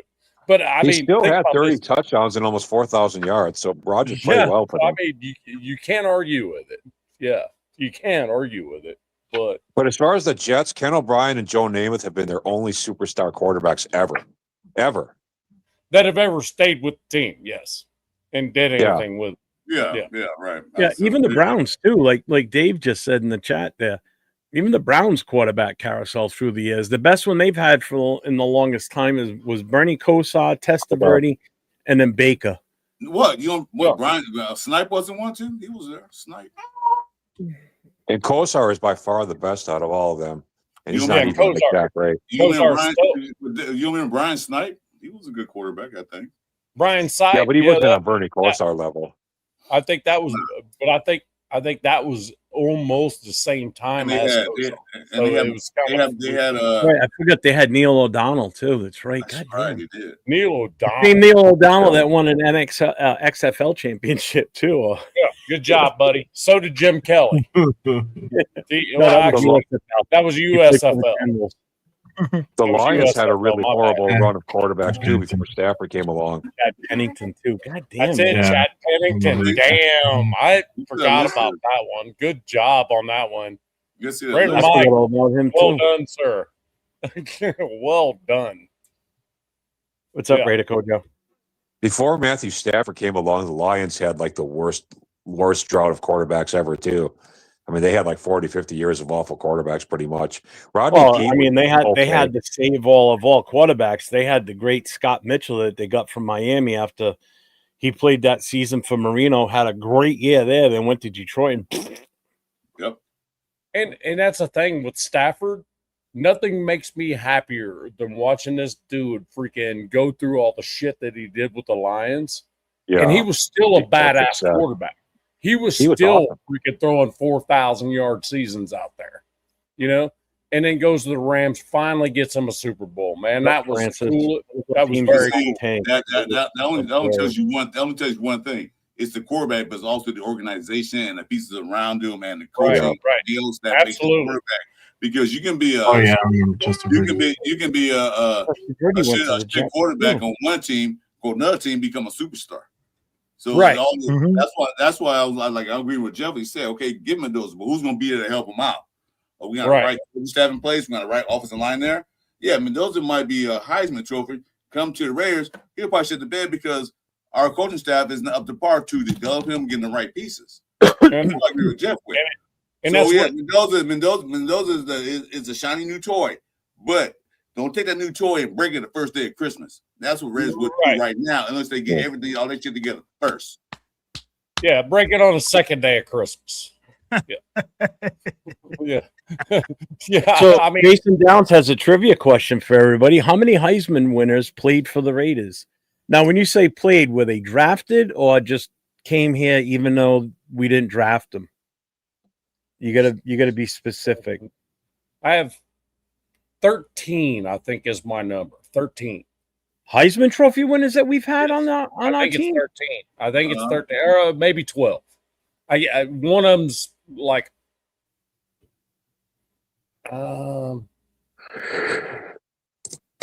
So he just said played. All right. So if we go by played, Played?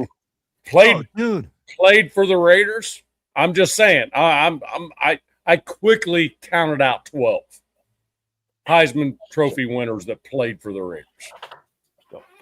I quickly counted 12. I could guess be 12 more. or 13 myself. I'm going to go at 15, I think. 15. I think you guys are way off. I don't think you guys are wrong. I think like about 7 or 8. I don't think it's that many. No, I mean played for the Raiders. Played. Oh, Not just actually drafted. played. Played, not drafted. Played. Played. Okay, okay. Oh, played Oh, would be like okay, 2 or just 3, played. probably. Shit, probably about 50. 7. Timmy They're there Brown, now, so Timmy Brown, Bo, Marcus. Seawood are the ones that like stick as those dudes, right? Marcus Marcus Allen, right? Marcus Allen, was he a Heisman Trophy winner? Yeah. Okay, so that's 4 right there. And Bo? those are Oh, hold on a minute. I'm just trying to. Was Bo a Heisman Trophy winner? Yeah, I think Bo won the Heisman. Jim Plunkett. yeah, he did. Yeah. Jim Plunkett. Plunkett. He won a Heisman. Yeah. Tim Brown? After Was 5. it Tim Brown? We already I did mean- Tim Brown. I'm up to 6 already. But I mean, played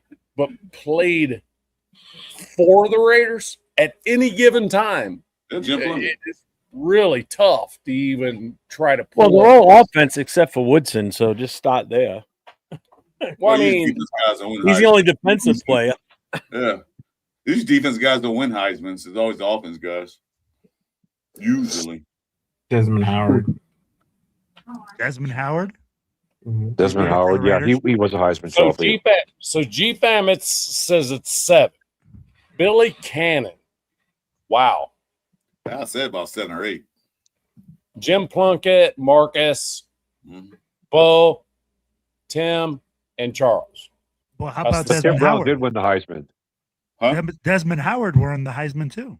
Yeah. Tim Brown won the Yeah, Heisman. he I was played right about for that. us. Exactly. Yeah, So he that's won it. 8 right there. Yeah, I said 7 or 8. I mean, it's a really hard question right there. If you were to say how many Heisman Trophy winners we drafted, you know what I mean, or something like that, because that's hard. Because this dude, all he got to do is show up one day Yeah. with the shield. You know what I'm saying? Well, I know we drafted 2, Tim Brown and Marcus Allen. We drafted those guys, but Yeah. other than that, I don't know, because Plunkett was Heisman Trophy, but we got him from New England. Well, and Bo too, Bo as well. Yes, yeah. But that was kind of So All right, Jason, give us the answer. that was kind of a steal because another team drafted him. But we still I think drafted it's him. 13. How many Heisman winners Thir- play for the I- Raiders? How many do you guys have? I think it's 13 total. No. I will say Oh. 7. I will say 7. No, And that's Matt was already- right. that's It is- already it is busted. 7. You guys Hey, forgot. You guys forgot a couple. I'll call you. Well, you can count raise- 2. I'll call you and raise you 1 on that. I said 8. So when we say, Oh. so we're just going to say they were on the roster. It Okay. just said played for the Raiders. Okay. So Carson Palmer, everybody forgot about him. Yeah. Yeah. Ooh, That's another right. one. Yep. Yep. I wasn't gonna say Two it, more. Jeff. Okay, hold on. Last thing we talk. Go ahead. There's 2 more. Told Yeah.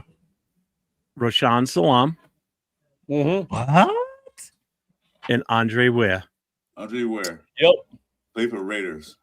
And Yep. and I They, got they never played in the regular season, but they were in training camp. They were on practice squads, but never actually got into a game. But they were one on- more. That's There's my one tough more. question. There's one more. Matt Leinart. Matt Yes. Leinart played 2 games. Yep. with the- Matt Leinart also took a snap. Yep. Who Thanks, Jay. drafted Andre Ware? I think we're like at 10 or something like that now, right? We're like at 10 or something. Yeah, So- like 10 and 12. Yeah. Yeah. Yeah, it's 10. 10. Guys, who drafted Andre Ware? I think it was the I don't Packers. think Mariota won a Heisman, did he? Mariota won a Heisman, right? No. Did who? Mariota. He didn't win a Heisman, did he? No. Yeah, he was runner-up, I think. Guys, who Well, drafted Andre Mariota, Ware? Chris, Mariota won in 2014. He did win. Oh, He okay. did win. Yeah. Oh, Okay, well, there you I thought go. he was one 1 year. Okay. There's So it's 11. 9. That was another one. So it's actually 9 then. No. We're I at got 11. 10. I got That's 11 11. with Leonard. I got 10 with Leonard. I got We're at 11 with 11 this Okay, one. 9, 10. It's 11 with Ware and Rashawn Salam. Right. Yeah. Yeah. Oh, I was off. See, So Robbie, the full list is Billy Cannon, 1959 Heisman winner. Jim Plunkett won it, but was drafted by the Patriots. Marcus Allen drafted by us, 81. Bo Jackson, 85 Heisman Trophy winner, but he didn't come to us until 87. Tim Brown, 1987 winner. Desmond Howard, 1991 winner. Charles Woodson, 97 winner. Carson Palmer, 2002 Heisman winner, but was drafted by Cincinnati. Matt Leinart, 2004 Heisman Trophy winner, played briefly with us. And then the two, Andre Ware, 1994 Heisman, and Rashawn Salam, 1999 Heisman, were with the Raiders briefly in the offseason or camp, but didn't make the regular season roster or play in games. So they're not counted as rostered players, but they were still within the organization. So it is a total of 11 in total, but 9 that actually saw the field. All right. So That's pretty 11. cool. 11. Yeah. 11. That's. I mean, I threw out That's two an ace. So that I thought were- totally forgot about Ware, man. I didn't. I just threw out 2 that I thought were Heisman Trophy winners, and then after I did that, I went, nope, they didn't win the Heisman. Yeah, Yeah. Frank. At one time we had 1, 2, 3. We had 3 players on the roster together Yes. that were Heisman Trophy winners. Yes. And that was Marcus Allen, Bo Jackson, and Tim Brown. All 3 were Yep. on the roster together. Yep. That's a fact. And continuously, if you look at it this way too, at one point we went from 1978 till 2002. Till 2005 with a active Heisman Trophy winner on our roster. And that starts and goes from Jim Plunkett all the way to Charles Woodson, first stint with us. Wow. Because Woodson was here till 2005. Plunkett got here in 78. So from 78 on, it was him. Then Marcus Allen joined in 81 because they played in the Super Bowl together. Bo Jackson showed up in 85. Marcus was still here. Tim Brown showed up in 87. Well, actually, Bo Jackson showed up in 87. Because Marcus Allen was here until 92. Bo left in 90. Tim Brown left in 03, but in that time frame, Desmond Howard was on the roster from 97 to 98. Woodson was here from 98 till 2005. So from 1978 till 2005, we had an active Heisman Trophy winner on the active roster with this team. That's pretty impressive too, if you think about it. That is pretty damn impressive. And at one point, 3 of them on the same active roster on the same offense. Right. Yep. See, something you didn't know until tonight, folks. See, you still learned something. Hey, everybody learn it. Thanks, Jason. That was awesome. Or you know, That was a good question, Jason. Frank, we all know to answer that, Frank Weber. Yeah, but Jason, you got to ask more precise questions. That's the thing. Leave Jason alone. Jason has good questions. You don't. Yeah, make us. Guys, work I got to that. bow out here, but I want to say thank you to Jeff again for having me on, and it was an honor to be a part of the final show here. We appreciate you coming on and being on. Since you've been around, actually, you've been a mainstay on these Friday night shows for the most part. So appreciate that, and make sure everybody goes over to Hobo's channel. It's Value of Silver is his channel. If any of my moderators have the link, throw it in the chat, please. And make sure you guys check out his stories. He does a lot of short stories or short videos, basically just explaining what he's gone through with his difficulties in life and such, and where he was before and where he is now. And it's a hell of a story if you really read up on it and see the stuff that he's put out there. So I'm proud of him putting, airing that out, and that's a big step to do that. It takes a lot. It takes a lot. Thanks, buddy. I appreciate that. It Hey, Jeff, are you, takes a Jeff, are big you going man. to keep going the season end? It takes a big man to sit there and spill his guts out about his problems and what he did and his addictions and all that stuff and where he was. It takes a lot of heart and a lot of big men. So a lot of people don't have that, and you did, and I do appreciate that. I appreciate that, Chris. Really do, man. I appreciate all you guys, man. Like the Raider Nation, I didn't know about the Raider Nation on YouTube until like 6 months ago, and then I discovered Graphic K, and who's this buddy? Wasted Talent. Yeah, and then from there, Raider Jeff stuff started showing up on my screen, and so I started popping in on Raider Jeff. How long have I known you now, Jeff? Like 6 months, maybe. Yeah, about that. Yeah. And then I kind of fell in love with Raider Jeff shows like right away, just because they're long form, and I love fucking long form shows. I always have. Not that I got anything against short form, but I like long form too. You know what I'm saying? Like I love sitting down and listening to a long interview before bed or something like that. You know what I'm saying? So. Yeah. Hey, this guy right here. This guy here said the smartest thing today. He said, "Raiders, they suck." Yeah, we know. I appreciate you reminding us of that. Thank you.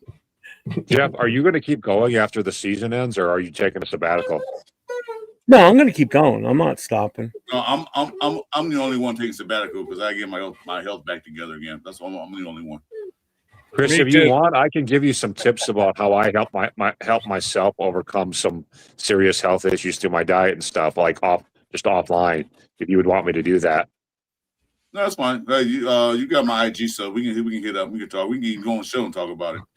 So yeah, it's the diet that helped me lose over 200 pounds now, so it's working for me. But anyway, it's not my weight. It's not my weight. I know, but it's still just about healthy eating. It's two things. It's the blood pressure and the fucking Raiders, man. Give me Yeah. Well, I mean, not for nothing. That is self-inflicted, so that's your own doing. Insurance companies are going to start adding Raider disclaimers to their contract, bro. Yeah, my G man, hit me up. We can talk. We can do some things, man. I'm cool with that. Hey, hey, before I go, I'm going to tell you guys what happened to me this weekend. Jeff already knows. You guys want to hear how I got in a crash like this weekend? Yeah. Or a few days ago? So, absolutely. I'm from Milwaukee, but I live in Iowa now, and Iowa has some of the slowest drivers in the country, right? And sometimes I get a little pissed off. So I'm coming out of Fort Dodge, Iowa, right? And there's a guy ahead of me, and of course he's doing 45 and a 55. And I'm just not in the mood for it today, so I get on him a little bit. So he tries brake checking me a couple times, whatever. I get on him a little bit, not right on his bumper, but within a couple car lengths, right? I see, Martinez. I see that. And anyway, you know how people brake check people? Well, he decided to come to a complete and full fucking stop in the middle of the highway, and so I ran into him. Now, the good news is that when the cops got there, he admitted it. He flat out told the cops, "Yeah, I came to a complete stop on the highway, and I did so because I was pissed off at the guy behind me." So his insurance is covering all my damage, just off that admission. Yeah. That's because you can't do that, man. It's one thing to brake check somebody, but to come to a complete stop on the highway and then cause a crash that way, that's a whole nother level. Oh God, yeah. That's a whole nother level of stupid. That's like a felony charge down there. Really, people. But he admitted it to the cop. Like he admitted to the cop what he did. Like so, that works out good for me because they usually there's usually a lot of fault that falls on rear-end drivers, which would be me. But in this case, he's just like, yeah, I stopped in the middle of the highway. So it's going to be on him. But anyway, I am not hurt. I just got some front-end damage or whatever. But mostly cosmetic. It didn't hurt my radiator or nothing. My radiator is completely exposed right now, though. So that's the only thing. Oh, yeah. You take a good rock to the front of that. You can kiss that thing goodbye. Hey, man. Yeah, but the radiator itself is doing well. Get behind the big rigs of dump trucks a grown man's car, man, that gets bashed and beat up, man, it hurts. I don't care what you say, it hurts. Yeah, I know. I had vehicles all my life. Never got into an accident. I got one scratch from one of my favorite cars. Man, I didn't have a heart attack. Like, God damn it, who scratched my car? So yeah, dude, I don't know who teaches these Iowans how to drive. Everything they do is slow as hell. When the light turns green, they just sit there for 5 more seconds. Fucking, they take forever to make a turn, dude. They can create a long line of traffic at 4 ways, even when there's no cross traffic. I mean, they're fucking slow about I everything. know what it is. It's the people who came past the California driver's license test moved to Iowa. That's what it is. It must be because everybody here drives like they just got their license 2 weeks ago, and they're still kind of scared to be on the road. Oh, and they merge slowly too. That pisses me off so bad. They merge at like 40 miles an hour on 70-mile-per-hour freeways. Hobo's like, fuck that shit. We're going 90. He's Dude, like, you could kill like 50 people doing that. If you do 110, like if you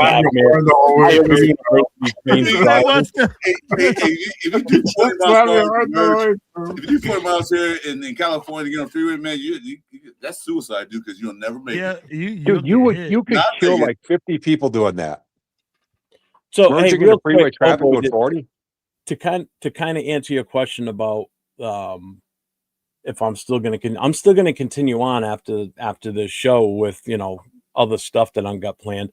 Right. But this is the last regular scheduled show that we do on a Friday night, the mic drop. Yeah. Doesn't mean we couldn't do one another month or two from now. Is just like it could be a Saturday night thing just out of nowhere. I get in touch with Chris and he's like, yeah, let's do one tonight.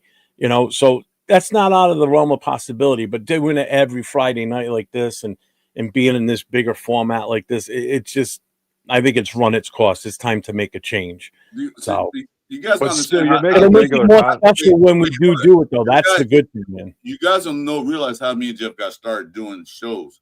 It first started, Jeff got me doing the YouTube. He got me set up, and then we'll call each other and during the daytime. We run through a show. Then Jeff came up with an idea, and I agree with them to do the Friday Night Live. So this is something more new than anything else because me and Jeff will pull up during the daytime, anytime, and do shows together. So what this Friday Night Live is run its course. It's time. Well, I mean, the Friday night show was really Turf's. Well, it's really Turf, really because his daughter was doing gymnastics and he was traveling all over the country going to her meets.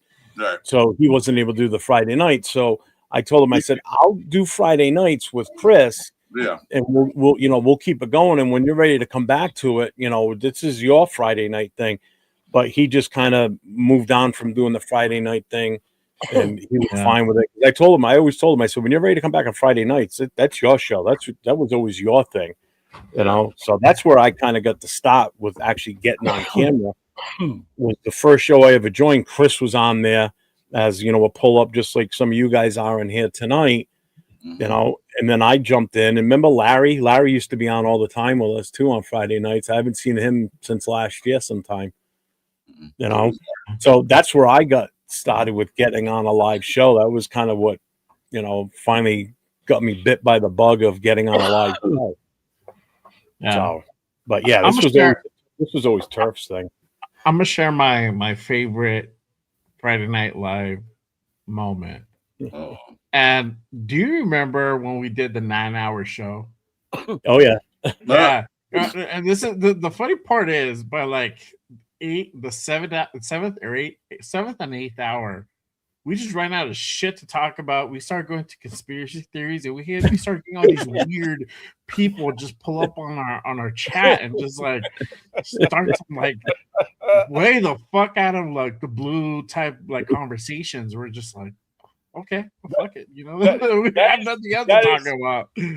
That is the life of content creation, dude. It's kind of like Jay. We have many marathon shows, man. 8-hour shows, 7-hour shows. See, Brennan was there. He remembers it. It was we had a lot of people in that chat that night too, and they on that whole time. Actually, some went to bed, woke up, and we were still on. And they're like, Yeah. I woke up and I saw you had done like 9.5 hours. I was like, what in the world did he do?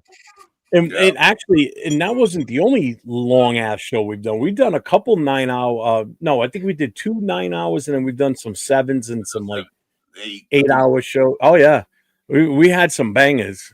Seriously. Yeah, because as soon as Jeff is calling, they're about to call it, as soon as another guy pop in, like Grape, for instance, we also call Jeff show had, pop in the last minute, the show go from Oh 12 yeah. to 8 hours in a heartbeat. Yep. There's been a few times where Gravy's popped in just as we're getting ready to call it a night, and he wants to talk football. Well, that just extended another 3 hours to our time. It's like, damn. You know? But again, it's not like we were just sitting here staring at each other. I mean, we were talking the whole time, 9 hours. It's 4 a.m, actually 5 a.m, and we were still on. It's like, God, I gotta call it quits at some point. I'm on. It's late when you see me put my headphones on. It's late because I can't have it just playing off the speaker on my laptop at that point because everybody in the house is asleep at that point. So I got to put the headset on and I talk a little much bit. Dunkin's coffee did you have that night, Jeff? Not enough. It's never enough. He was fading by the 9th hour. It was just like, that's what I got left right now. But I still have 2. I got 2 in the fridge. Sometimes you see his face like he's pushing. He's like, he's pushing it. We're like, he ran Dunkin's out of coffee that night, man. Dave, real quick. The other night on one of the shows, I gave the guy Christmas Eve. I did a show Christmas Eve for about an hour and a half. I dropped the rough draft that you would put together for that video, so everybody kind of got a taste. So it's next Friday is when that video is going to play. I may play it tonight. I don't know. I could play it as a special later, maybe. But Jeff, again, you've got a lot of off-season plans. Huh? You got a lot of off-season content plans. Well, yeah, we got so much crap that's going to go on with this team. Awesome. All right, guys, I'm going to bow. Thanks for chatting me up, everybody. Chris, I'm thinking of you. No problem, man. Better. Obo, brother, it's a pleasure meeting you, man. Yeah, you as well. Tell you what, brother, we'll talk. All right. All right, man. That sounds good, man. Hey, I wanted to tell Jay Rader, so your shows have been pretty good lately too, brother. I haven't said much, but I've been watching. Thank you, man. Hey, appreciate it, man. What's up, Will? Obo? Your shows have absolutely sucked. No, I'm just kidding. Thank you, brother. I appreciate you, big dog. Will is Will. No, I'm just Hey, I don't give a fuck. I'm blind. All right, guys, I'm going to bow here. Salute, Obo. Much love to you, my brother. Man. Give me up, dude.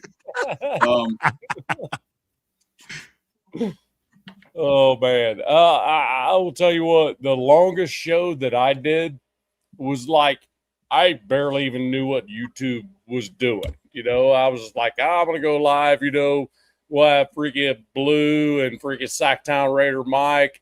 They're in Bakersfield. We did that Bakersfield thing, right? It was like 11 and a half hours. The entire video. It was crazy because I'm like, oh, I can do that. I can link into your stuff. Just give me your number, blah, blah, blah. And then what it was, and next thing I know, I have like a live feed of everybody walking around 805, Sacktown, Kenna, freaking Blue. Everybody's just walking around doing their thing. I was like, wow. I was there, but you edited me out to get out the scene, so I'm cool. Yeah. It was a Toucan crew. Toucan crew was hanging out with each other. So Dave wants me to play it. Do it, dude. That'd be cool. I'm loading it up right now. I didn't have it in this chat in this media asset. Oh, I got you. Okay. I'm loading it right now. Yeah, it sucks. It's kind of like, I hate to ad lib in the middle of a show, but just give me a minute. It's loading up. I think pretty much everybody in here can tell you how difficult it can be. What part of the country? I forgot. Will? Me? Colorado. Yeah. Okay. All right. Hey, Will, you got my contact info, right? No, I don't, brother. I don't. Hey, at 93 Nav Man on pretty much everything. Well, I got you. It's brother. 93 Navman at OF.com. Come on, bro. Hey, now you got. Hey, I'm gonna put it like this: you guys really wanted to know what Chris and Just to Jeff give, are just doing. to give you an idea, he lives Hey, on hey, a- hey, Will, just to give you an idea, he lives on DL will keep on DL. he lives on a goat farm. for a whole $2.99, y'all can hook up to Raider Jeff and Chris. Hey, Only- hey, I got it for $1.99, bro. $1.99. We got All right, the I'm gonna. All right, it's loaded up. I'm gonna play it. You guys ready? And plus, you get the other video half price. So there you go. Right. All right, so I'm gonna play this. This is the rough copy. It's not complete, but the good one, the full one, should be up and ready by next Friday night. So here we go. Cool.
Dude. Dope. Come on, man. That is good, bro. Yeah, he did a Damn. great job with it. I love it. Absolutely love it. So, And then Max at the end with the freaking Jay's not Jay. Nate. No, wait a minute. Was that Nate or you, Jay? It was Nate. It was Nate. I did the song for the Raider Connection, and Nate put the video together, and he's got it with that same with Max with the bow and arrow. That's pretty freaking cool. It's all right. I didn't tell Dave to put that in. That's where he put it, and it's like a perfect way to end it. So I didn't want to have a lot of Raider players in there, but if you notice, the only ones that are in there's only one. It's Max. It's him getting the sack on Stafford, and then him coming out of the tunnel, and then at the very end. That right there at the end, I think is a game changer. Yeah, I love it. That right there, shoot. Because when he first did it, and he sent me the original rough copy, he did it just so I could see what he was doing with it. It had still like the CBS logos at the bottom, and then him and I talked, and he went back and he started removing some of those from the clips that he got. So he's got some final little touches that needs to do with it, but yeah, and that's you're right, Martinez. That's exactly the look I wanted. I wanted it to be sort of like you would see like a hype video, before a game starts or whatever type shit. And that's I was gonna ask you that. You can't show that NFL, Fox, and CBS logos in your thing, right? Because they will take it down, right? Yeah. Yeah, because there's that was rough cut, right? Yeah. That's what I said. That's just a rough cut. So that's it. Yeah, you put that up, they're gonna take it down. Like you can use it. Yeah, exactly. I saw some cuts on there that actually like where a little bit of sound came off, just a little. You know what I mean? And it was obvious that something was cut out of the bottom right hand corner of the video. You know what I mean? Yeah, you know what I'm saying? As long as you cut it, you're good. Yep. Just leave it natural and upload some music from Apple Music or whatever and just throw it up there. That's not Chico, first, real quick. That was my guy Dave Sasona, who's in the chat. He's in from Facebook watching the show. He did the video. The only thing I did with that was I gave him an idea that I had plus his idea. I mean, this is what he does. So He's very cool. I did the only contribution I have to that video is the music. I did the music. That was all me. I never have to worry about copyright, which is the best part about using that system that I'm doing it with. You know, like Jay and I with the rate of connection, we never have to worry about copyright strikes. And if Will gets the video done for the most notorious, we won't have to worry about copyright strikes because I still get one every goddamn week that I have to change. Yeah. I have to edit the song out every time. Dave, if you're still in the chat, I'm gonna hire you. Hit me up because I need a video edit for next year, not this year. I'm done with this year. But I need to, because I can't really do video editing like Nate does and you guys do. I can't do those. I'm not that creative or talented. That's Like why you today, got that's why you got an OnlyFans, bro. That's why Yeah. you're good at what you do. I just Well, downloaded you are canceled. My bad. I'm gonna clean my computer up on that one. No, Dave, that was the second one you sent me. That's not the because you said you're still working on some aspects of it. Yeah, So well, that's not the legit JIT one that I that's the most recent one you sent me. well, man, it ain't my fault. Some of us are just a little bit more gifted around the waist than others, bro. hey, Will, that Look, shit is Will. that shit is the funniest, unexpected shit I've heard in a long Up to time. you, Jeff. Colorado's on an 18-hour drive from me, man. I'll be up there in a minute.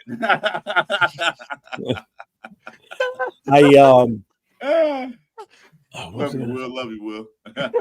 Oh, man. I downloaded it today and used it for the very first time today. I used CapCut. Never used it before. There you go. That's how I did the promo for the new show. This man creates AI videos and can't use CapCut. Oh, bro. Yeah, it's He weird. creates never AI used- music, everything. I never used CapCut before. Anything else I did for editing videos, I used DaVinci Resolve. Because that one I can get really intense with. That one I can really dress shit up with. I like that one. But it's too many options and shit. Sometimes too many people, some people might just be able to look at it and go, that's too much for me. Well, I'm gonna tell you one thing right now. Don't take What's it up? personal. I'm telling you one thing right now. When I come back after my next few shows I do, after I come back on my little hiatus, I'm gonna create my new show. Get off my turf. Yeah. You're gonna be the face plant out there. I want your face on it. So you can be the first guest on Get Off My Turf show. Yo, he's gonna be the first. He's gonna be the first one. Get off my turf. You're gonna be Like, the get first off one. my lawn. You Get are my shitting show. on my lawn, bro. When I come back, get off my motherfucking turf.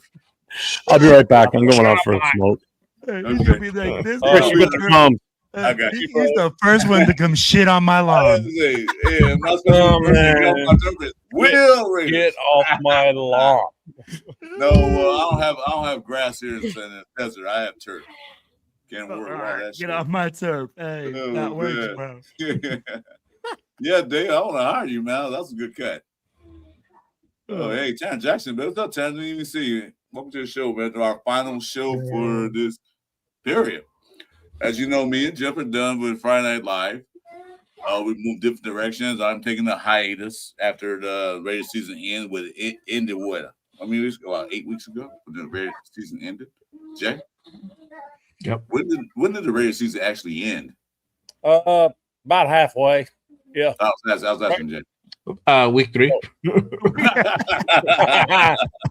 Week 2. If you count that game Week two, 2. honestly, week 2, bro. Right after Boston, Right, we week pretty 2, much bro. packed it up. That pretty much looked backed it pretty up. awful, dog. I'll do that. I'll Can I do get my money it. back? I have to agree with you, Will. I mean, week 2, I was like, wait, we look real damn good week 1. You know what I mean? I'm like, damn. That's just mean, dude. That's just mean.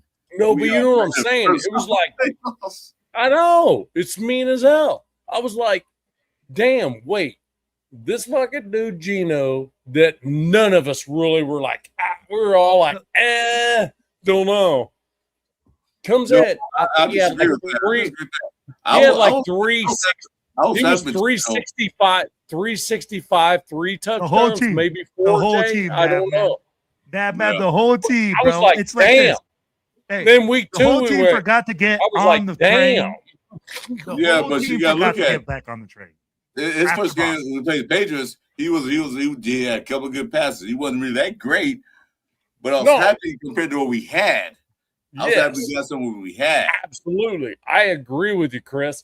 But the thing about it was like that he was the number 1 quarterback in the NFL after week 1, Geno Smith.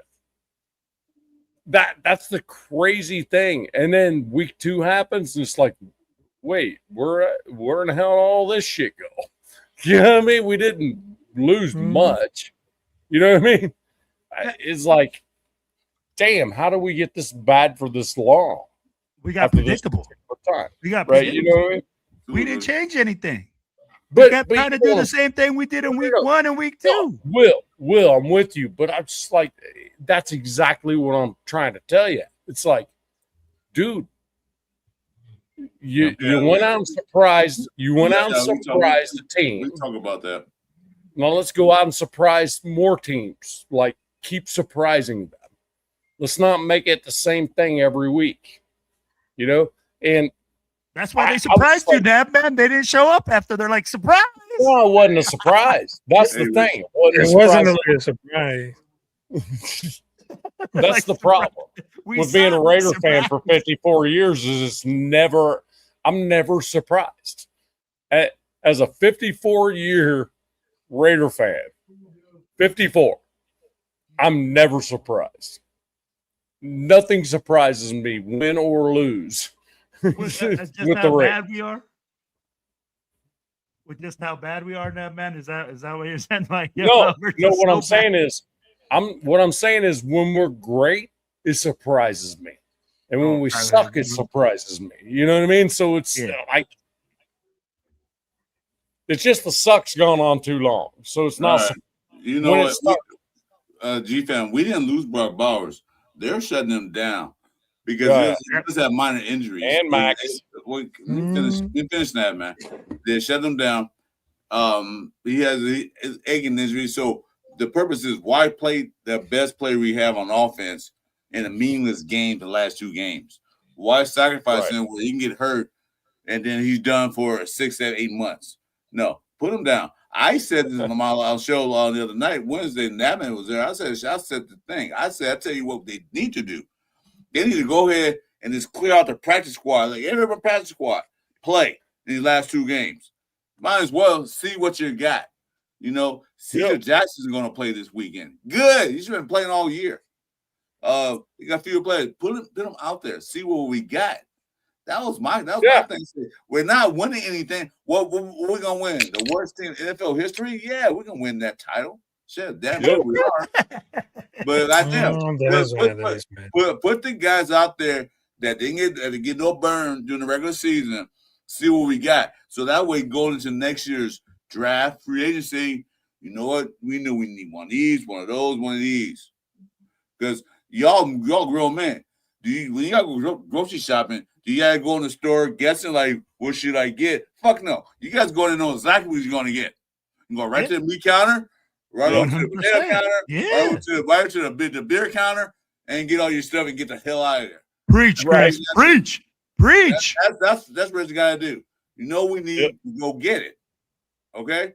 That's why put the young guys in and let them burn. If they suck, okay, off the team. You the practice squad, so we ain't have to pay nothing. Bye. And I think we're at that point now with putting guys on IR, putting Max Crosby and telling them that we're gonna ask him to sit out. You know, doing all these things. is the direction that we're going, but I think it's too little too late. I'd be like, bro, we should have been doing this weeks ago. I'd be like, look at Rodgers. He might not be the best, but he's an improvement over what we had. I'd be like, all those guys need to get burned in order to make mistakes now. We can't ask those guys next year to get burned in a playoff situation and then be like, oh, these guys suck. You can't be good if you don't get practice.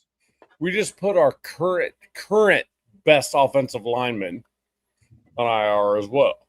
Jordan Meredith, from what I understand. Oh, man, I don't know about that. Did you say our best offensive lineman? Don't get Jeff currently, please. Currently, yes. Please don't put Jeff on the ramp. No, that man, I love you, bro. Come on. No, what I'm trying to tell you is the dude that can actually freaking has the experience of over all these guys that actually makes some sense. But when you take that dude off there, now I love it. I look, you guys are missing my point. I love it. Well, we don't know that he's also not. Hang on, I gotta reload. Hold on, just like reloading the gun. Right. The point being is that also now opens another one. And my Christmas wish was this: some point in this season, I want to see Lockie Tossie. You put him in that freaking huddle, and you just say, "Hey, I want you to go blast that dude, and if you do it immediately, go blast that dude too. And if you get him, then go blast this dude." Is Rocky froze? I want to see that shit. Oh yeah, okay. You kind of let's do. I think you're gonna see it. Well, that's what I said. That's what I said the other night. Emptying out the bench. Right. Practice squad. Let them all play. Yes. What's the reason why we go? What's the reason what are we doing? Well, I got to win 2 games. Versus the Chiefs. Chris versus the Chiefs is going to be myself, Jay Raider, freaking Raider 401 Raider Jeff, and Chris playing offensive line for the Raiders. That's how deep down the bench we're going to be. Dude, I'm only Will, I'm only 5'9", 200 pounds. I take Jeff first. There's no right now, Jeff. That's what it's doing outside right now here at my house. Fuck that shit. Will. I'm 5'9", 205 pounds. I guess I'm bigger than Parham, almost, about the same size, right? That's the way he plays. That's the way he plays. No. Plays like he plays like he's 5'9", 200 pounds. That's for sure. That's Parham. Oh yeah, Dave. I survive on that.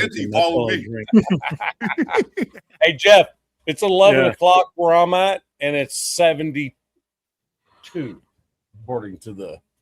Yep. All right. Well, thanks, Nav, man, for coming in here and spending some time with us. Appreciate you. Glad you were here tonight. Hey, look, I'm in Tennessee, man. I'm not in Florida. This is abnormal. This is absolutely abnormal for this time of year. It's rain like rats and snakes out here, man. So. This is abnormal for us, bro. Tarantulas. Don't forget tarantulas, Chris. No, then this is not normal. Yeah, they're hibernating. Hey, did anybody answer Mr. Nate's question on who you all got going to the Super Bowl? No, I put up the button. I did. All right, so let's do this. We're gonna do a round robin here. Chris, you go first. Who's your 2 picks? From the NFC, as much as I hate this team, the Rams defense and the offense looking really fucking unbeatable right now. From the AFC, I know that sucks too, doesn't it? Yeah. I gotta say Denver. The defense is. All right, Jay, what do you got? I got Bills and Rams, bro. Okay. Yeah. Well. Man. I fucking hate these 2 teams. I'm gonna tell you guys like this. And all the teams. The choices are so bad. It's 31 teams, Will. 31 wrong teams, answers, bro. Bro, it's gonna be Rams, mm-hmm. right? Because I think they're just on fire right now from the NFC. Mm-hmm. And bro, I hate this because I live in the state. Say it. And then I gotta be like, I hate these dudes, bro. Say it. Like with a passion. Say it. No, bro, I can't even say their names, bro.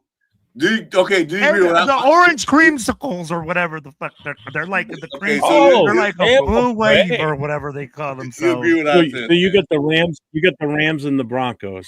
Yeah, that guys, those guys. Yeah, fuck that. All right, Mav, who you got? Rams. It's so hard. Rams on the NFC for sure. Okay. I just think that's the best quarterback in the entire NFC. So Okay, who's the second team? Toilet bowl. Broncos have Broncos proved Broncos have proved to be the Chiefs of last year. Oh, so They Rams and may, Broncos. they may make it over there. So you're saying Rams and Broncos Rams also? and I don't Broncos. think so. I'm gonna go on a tangent. Oh, And there the you go. Chargers are the AFC representatives going into What? that Super Oh. All right. Sorry. Oh, All right, Rafa, who you got? Who's your AFC and NFC representative in the Super Bowl? Who are you picking? Who do you think's going to make it? Okay, for the National Football Conference, I'll choose Chicago Bears. Ooh. And then for the Ooh. AFC West, as much as I hate Chargers. don't you be cussing at me like that, bro? Don't you be bringing that garbage 0 rings into this house, Wow. bro? We take the garbage outside. They got robot fans. Come So, on. Broncos- Okay. Broncos Hey, go home. So, Jeff, who you got? So my choice, not who I think is going to make it. The Bears, actually, I wasn't even thinking them. That's a good one, Raf. Man, I gotta go. I've been saying the Rams. I gotta stick with the Rams. I think it's the Rams. And God help me for the name I'm just gonna think right now. No, don't do No, it. don't do it. No, please. Don't do it on our final Just- show, Jeff. no, It's no, our no, final just- show. just- Do it. Just Don't say do it. it's the team. Just say it's the team that's closest to where I live. No. You mean Don't 20 do it, miles Jeff. that way? Yeah. Don't do Are it, you Jeff. saying Patty, huh? This is our last Friday Night Live, man. Don't spoil it, dude. Don't do it. You know what? If you say it, it might spoil their chances.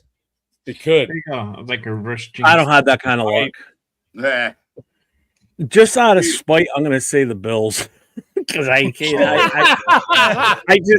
can't say the other team. I just can't Well, say that.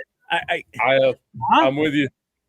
So, I'm with you. so practically everybody here except for Rafi said No, the it's Rams, like dry powdery stuff. right? Here Yeah, said the Rams except for Rafi on the NFC side. I think Rams is all the way around except for Jay. I think. No, Jay said the Rams. Oh, did he? Yeah. Rafa, Did any of us say 49ers? No, I think. No, Yeah. No. Oh, Jeff, I bet my wife. I gotta say it. Maybe the. I think we 49ers. all think Wait, Rams. hold in the on. After that, let me say this. Jeff, I gotta say because my wife might be watching the show too sometime. Maybe the 49ers. What the fuck? He's saying it under duress. No. For his So safety. Richie Richey says Denver's getting knocked out in the second round. Hey, you know what? I Dave, can see Dave that. says Raiders Cardinals. No. Mr. Nate says Chargers 49. Oh, he's a What the- Chargers fan. That's why. Bill M. What's up, Bill M? Patriots versus 49ers, he's saying. Tyler, no, this isn't. This is this show's final night, the Friday night mic drop. I'm not going anywhere. I'll be here. Dave's actually saying Chargers Bucks. Ooh, Bucks. That's we still don't know who's going to win the division. That's down between them and Carolina. Carolina's right now in front, so it might not Hey, be- what would the Vegas odds on that though? Would be just 5,000 to 1. freaking ridiculous. 5,000. Yeah. Right. Oh, yeah. So Tyler does say Bills Rams.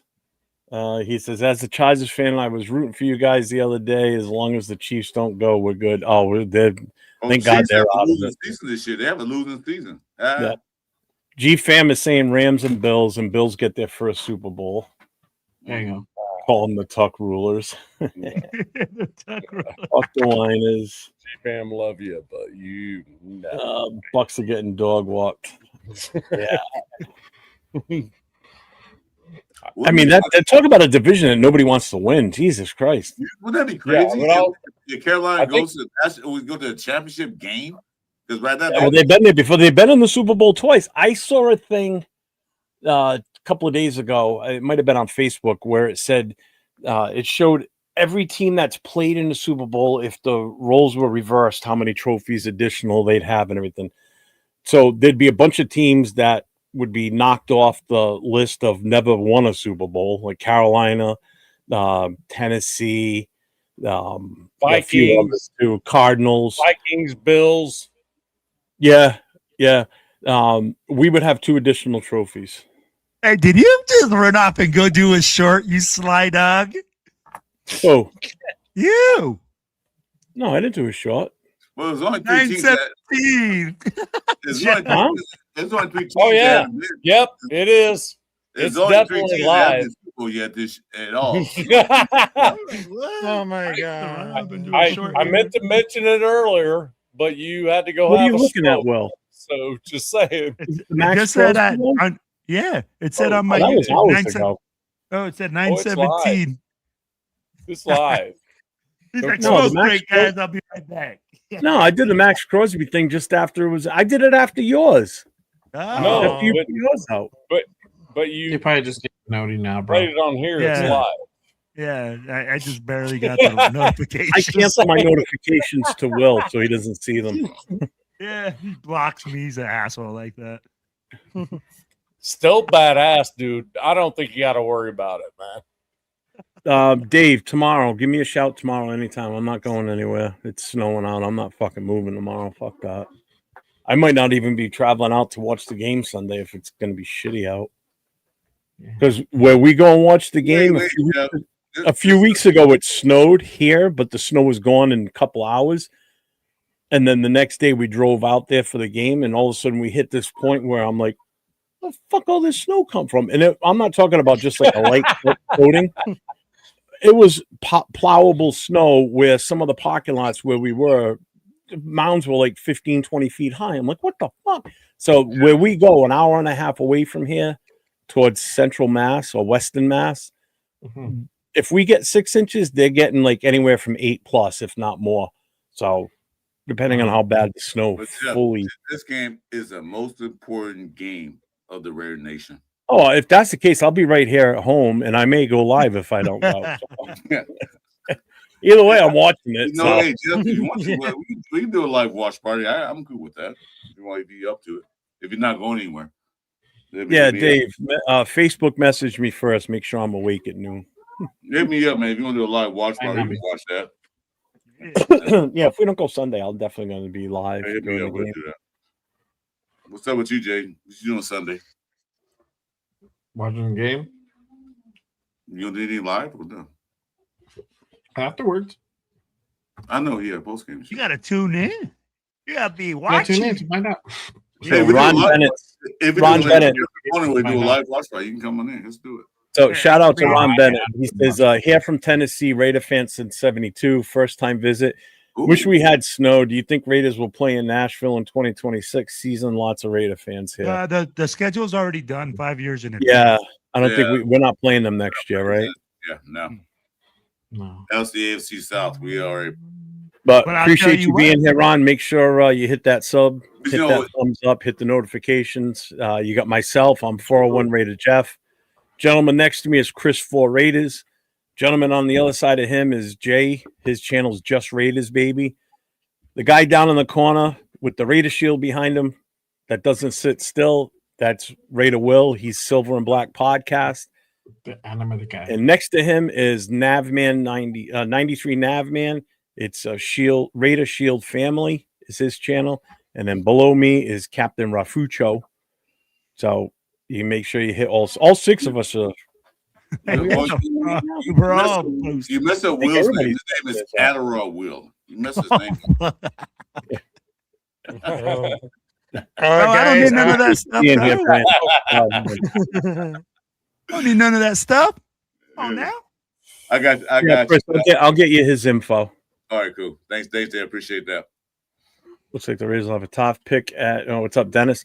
I'll have a top pick at QB, even if the Giants hold the number 1 pick. If they don't trade it away, that's my biggest worry. Yeah, we'll get if we lose. If we Still lose, get, if we still win get that game, screwed in the long run. if we win that game, we'll still get the 3rd pick for that weekend. Right. And I think we'll be down 3-4, something like that.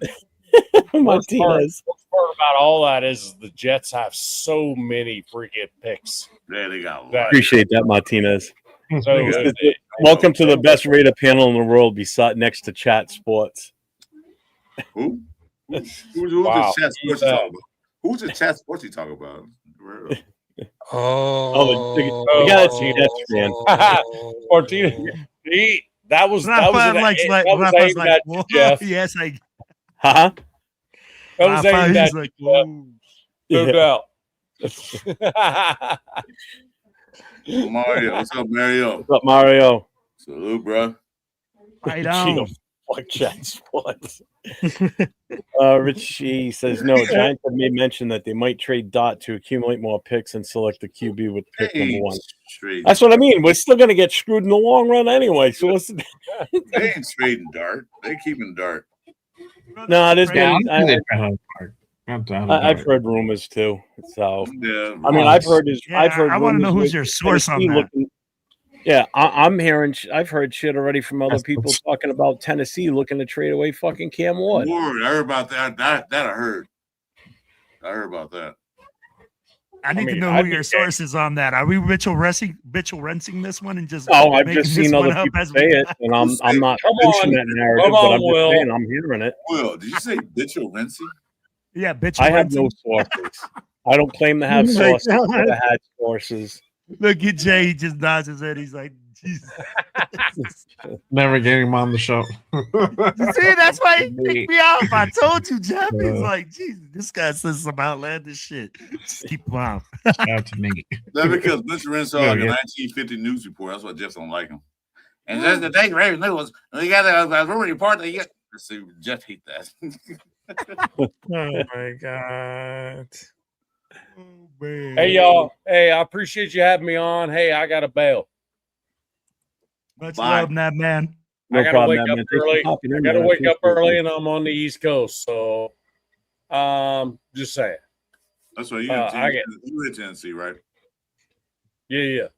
I gotta kill something in the morning. So, Rafa, stop running. no, it is not a human. I promise. I promise. I'm on my best behavior. That's what they always do. I watch Hunger Games. That's Four legs. I promise. You must get around 4 legs too now. I mean, no arms, just legs. No arms. I still don't trust them. I promise you. I I promise. gotta watch my back. You said you still. What am I hearing a squeak from? Who's got a bird or a rat sitting there or something? That's my boy over there making noise. Hey man. Oh, doing that? Oh shit! I'm sorry. I didn't mean to call him a rat or a bird. Like a fucking bird, bro. Hey, appreciate It y'all. sounds like a squeaking bird. You can parrot in the background. I told you not. Sorry, Jay. I mean that. What's that now? Never told you hit me up. I want to talk to you about something coming up. Yeah, for sure. Absolutely. All right, brother. Oh, what's up, Wesley? What's up, my guy? Welcome, Take care. welcome. You said go sleep, old man. Hey, Wasted Television. What's up, Wasted? Now I feel like shit because I just said that. Now you're making me feel bad. You could have told me, "Oh, we got a parakeet in the house." Or Yeah, something. bro. The kid fucking does that all fucking day, bro. Hey, my boy Wasted Talent's in the building, man. What's up, Wasted? What's up, Wasted? What's going on? Salute, baby. What's up, little brother? Oh, yeah, super chat. There you go. Super chat from my man, Wasted Talent. $4.99 shout out, man. I appreciate you. I was watching him and Graf earlier, and they had some good takes on the shit that's going on, and I agree with him on the whole Max thing. That's where I started talking about tonight. It's like people reading too much into the whole Max storming out of the building. I mean, it's like But the question is, did he storm out the building or just walked out the building? I mean, like, he just I'm sure he just grabbed he his was stuff pissed. and went home. That's Oh, yeah, it. he I'm was sure he mad. was Oh my pissed. I mean, God. I would be too. I mean, you gotta remember the type of guy Max is. You know, he's Competitor. a 100% competitor. He's got that beast in him. He doesn't want to be sat down for any reason. If he thinks he's healthy enough to play, he wants to play. I don't blame him. You know, so his storming out is probably he just pushed the door open a little aggressively, and some beat writers out there, he stormed out of the building. You know how they overreact on stupid shit, man. I mean, it's the media. What do you expect? They're gonna make it up, so it's clickbait bullshit, is what it really comes down to. Yeah. You know, Yeah. look, it's got us talking about it. It's got other shows talking about it. It's got people dropping shorts like crazy on it on YouTube, saying, "Oh, he stormed out. He's mad. He's pissed off. You got people saying he wants to be traded." It's like, get the hell out of here. Yeah, He got sat that's down what for I was health reading reasons. earlier. Well, I was sitting there looking at all this shit that people talking about. Like, what the hell? He didn't say anything about I won't be traded. He didn't say nothing like that. He just pissed off that Max is a competitor, a football player. He loves the game. He's one of the few players in the whole in the world that loves playing the sport they love to play.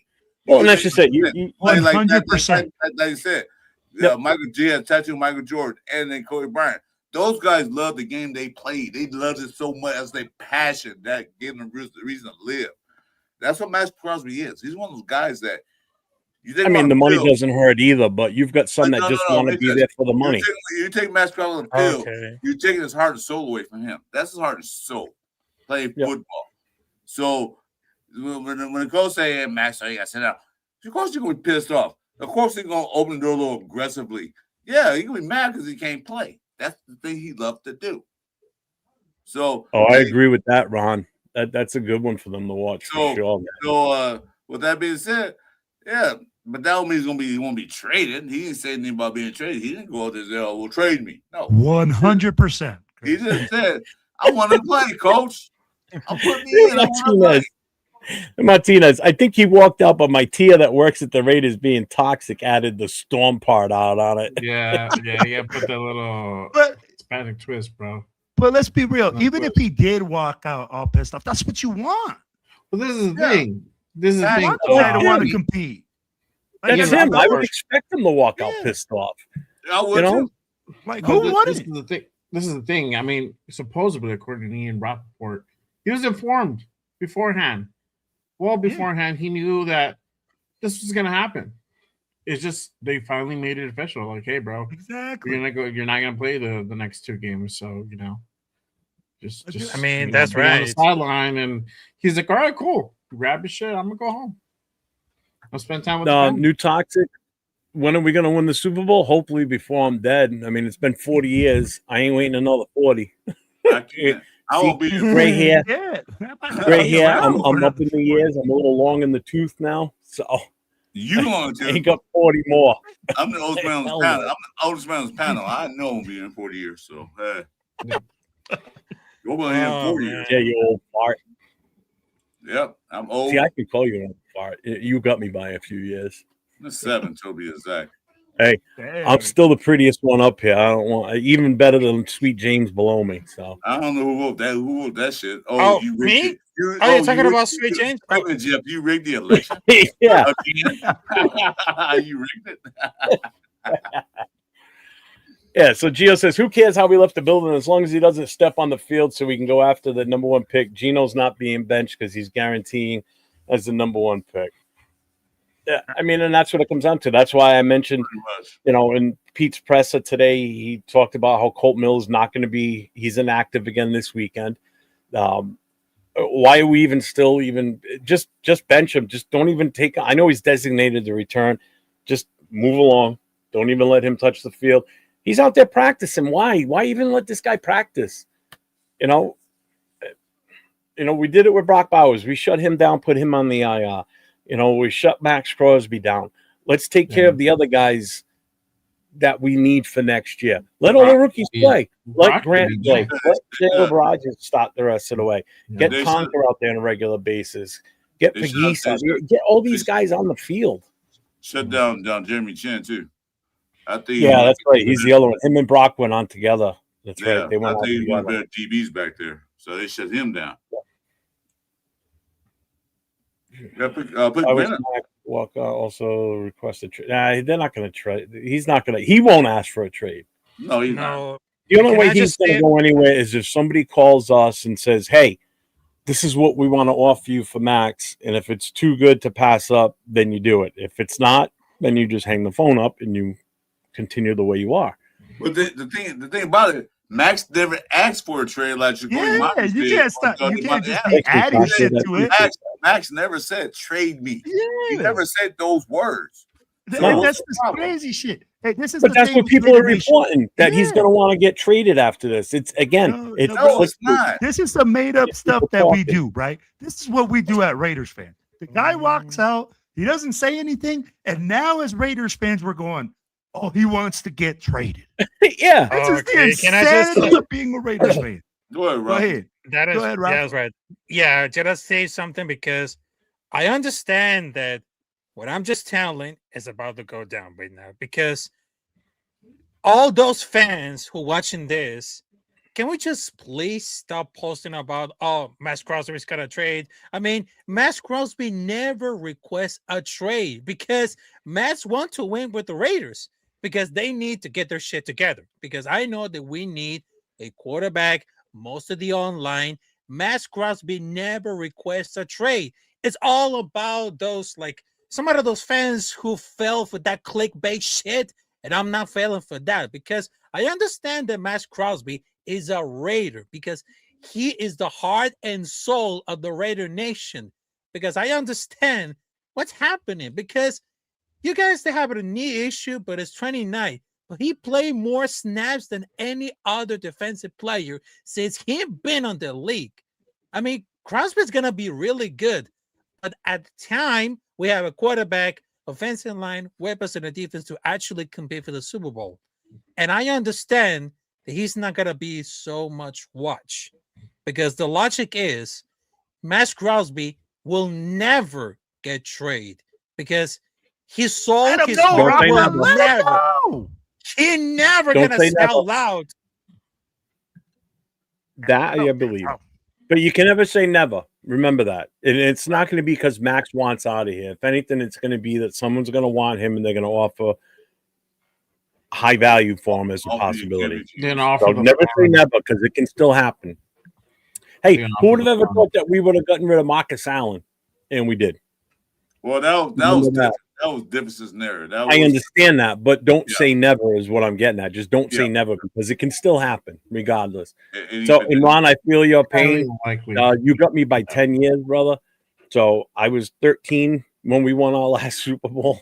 So, and I hope I see us win one before I leave this earth and I'm 6 feet under or in a box with a picture on it. last time was Super Bowl that year. My firstborn. What's up, Ardell? My first son was born. Now he's 41. So there we go. Man, welcome to my life. So G-Fam says every year is our year until Team proven win. otherwise later in that season. Then it's the following year. My most toxic relationship, saying my Raiders will be better next year, and then they abuse again and again. Yeah, like last year, we won 4 games, and what were we all saying at the end of last season? Oh, we'll be better. Can't be no worse. It's next year. Always next year. You can't get that back. Come on, 4 games. Come on. Now. Can't be any Pedro worse goes, than hold what my we were. beer. My exact words. I said these exact words. Hey, we'll be okay. We can't be any worse than last year. Well, guess what? sure The Raiders did. organization, they said hold my beer, and they proved me wrong. For sure. I was Every there when you year. said I was there when you said it. I was there when you said it. We can't get no worse than last year. Oh yeah. I think we can. Hey, at least Rafa didn't say Max is going to be a Raider for the rest for his career for the rest of his career because he's got a tattoo. Because someone else already said that tonight because he's got a Raiders tattoo. He's going to always be here. So at least Rafa put real meaning behind why he's going to be here, and I appreciate that. Remember, Kobe Bryant and all that. Yeah. Also, I just Like, wanted to well- tell you, yes. Also, I just Hey wanted there. to tell you before I leave because I understand that I appreciate so much to contribute on this content creation. I understand this show is very good, and I'm very sad this is gonna be like the last show with its twin, like all these calling shows. But I just wanted to take like a moment to say it of thank you, Jeff. Thank you, everybody else to the Raider Nation to provide a voice for the generation, because I understand that we are bleeding silver and black, that we are not going anywhere. Because I understand there's another teams who tried to copy us, but there's only one nation, and that's Raider Nation, motherfuckers. There it is.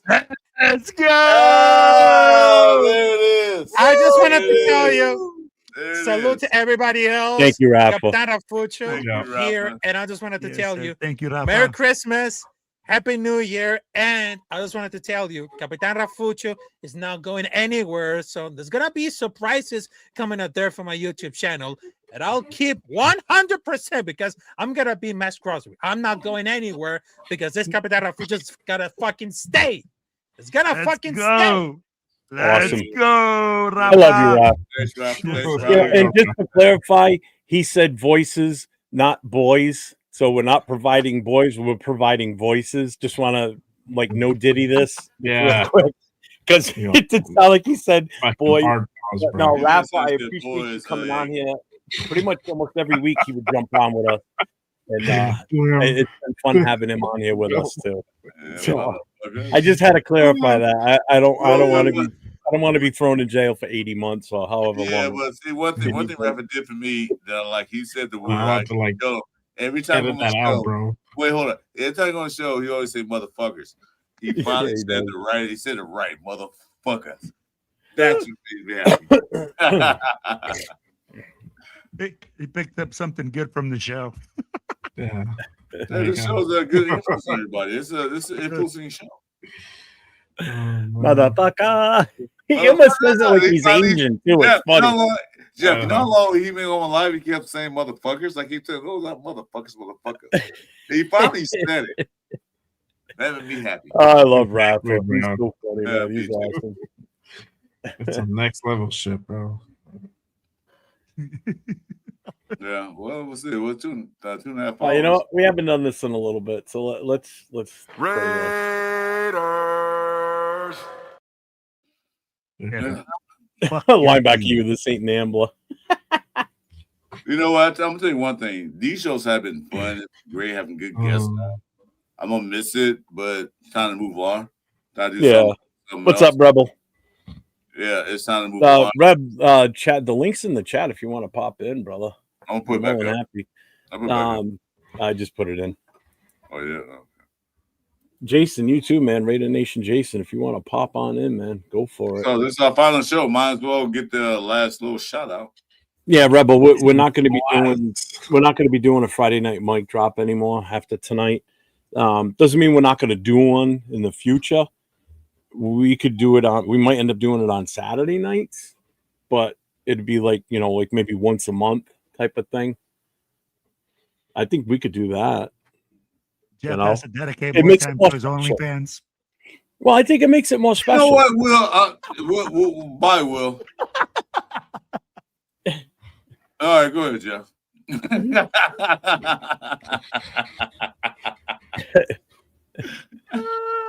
Hey, don't tell the OnlyFans. What's up with your fascination with OnlyFans, man? Do you have an account?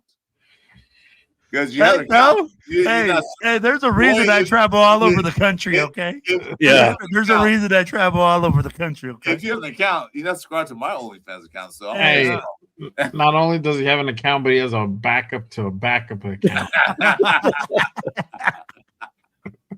Don't be hating, bro. What's up, man? Don't Welcome be in. hating. Hope you I'm get the jealous. win over the Giants. We don't want to win over the Giants. Well, some of us still want to see us win. I still want to see us win. The good thing is the camera's only from the waist below, bro. Jason, what's going on? Jason, I still want to see us win, but if we lose, I'm not going to be upset. So, I mean, what the game wants to win. If the Chiefs were still in the playoff hunt, they need that game to win. That last game against the Raiders. That's the only game I wanted the Raiders to win. They beat the Chiefs and knock them out the playoffs. That's what I wanted to see. He's already out of the playoffs. Well, no. I said, yeah. I said, but then at the time. Mm-hmm. Hey, just come on in. Okay. Dude. Oh. Taking a tilt. Oh. Okay. Don't know what that means. But yeah, that was one game I see the Reds win at the last game. Beat the Chiefs. They did before back in '92, where the Chiefs need to win that game. Reds kicked a field goal to get in playoffs, and Reds linebacker Hughes coming in. So nice. That one, that's the only game I want to see them win the last few games. And the Chiefs still in the playoffs. Looks like he's having issues. Yeah, he'll come back. Huh? Well, we already had the Southern guy on here, and that man was just on here. Will talks like he's from the South. I mean, listen to him, here, baby. I think he comes straight from Nashville. You messed up. Well, Will's in Colorado. Country boy. This guy's just taking shots at everybody today, bro. It's the last one, so I was saying anything. He's like, fuck you, fuck you too. This last pull up, so we're good.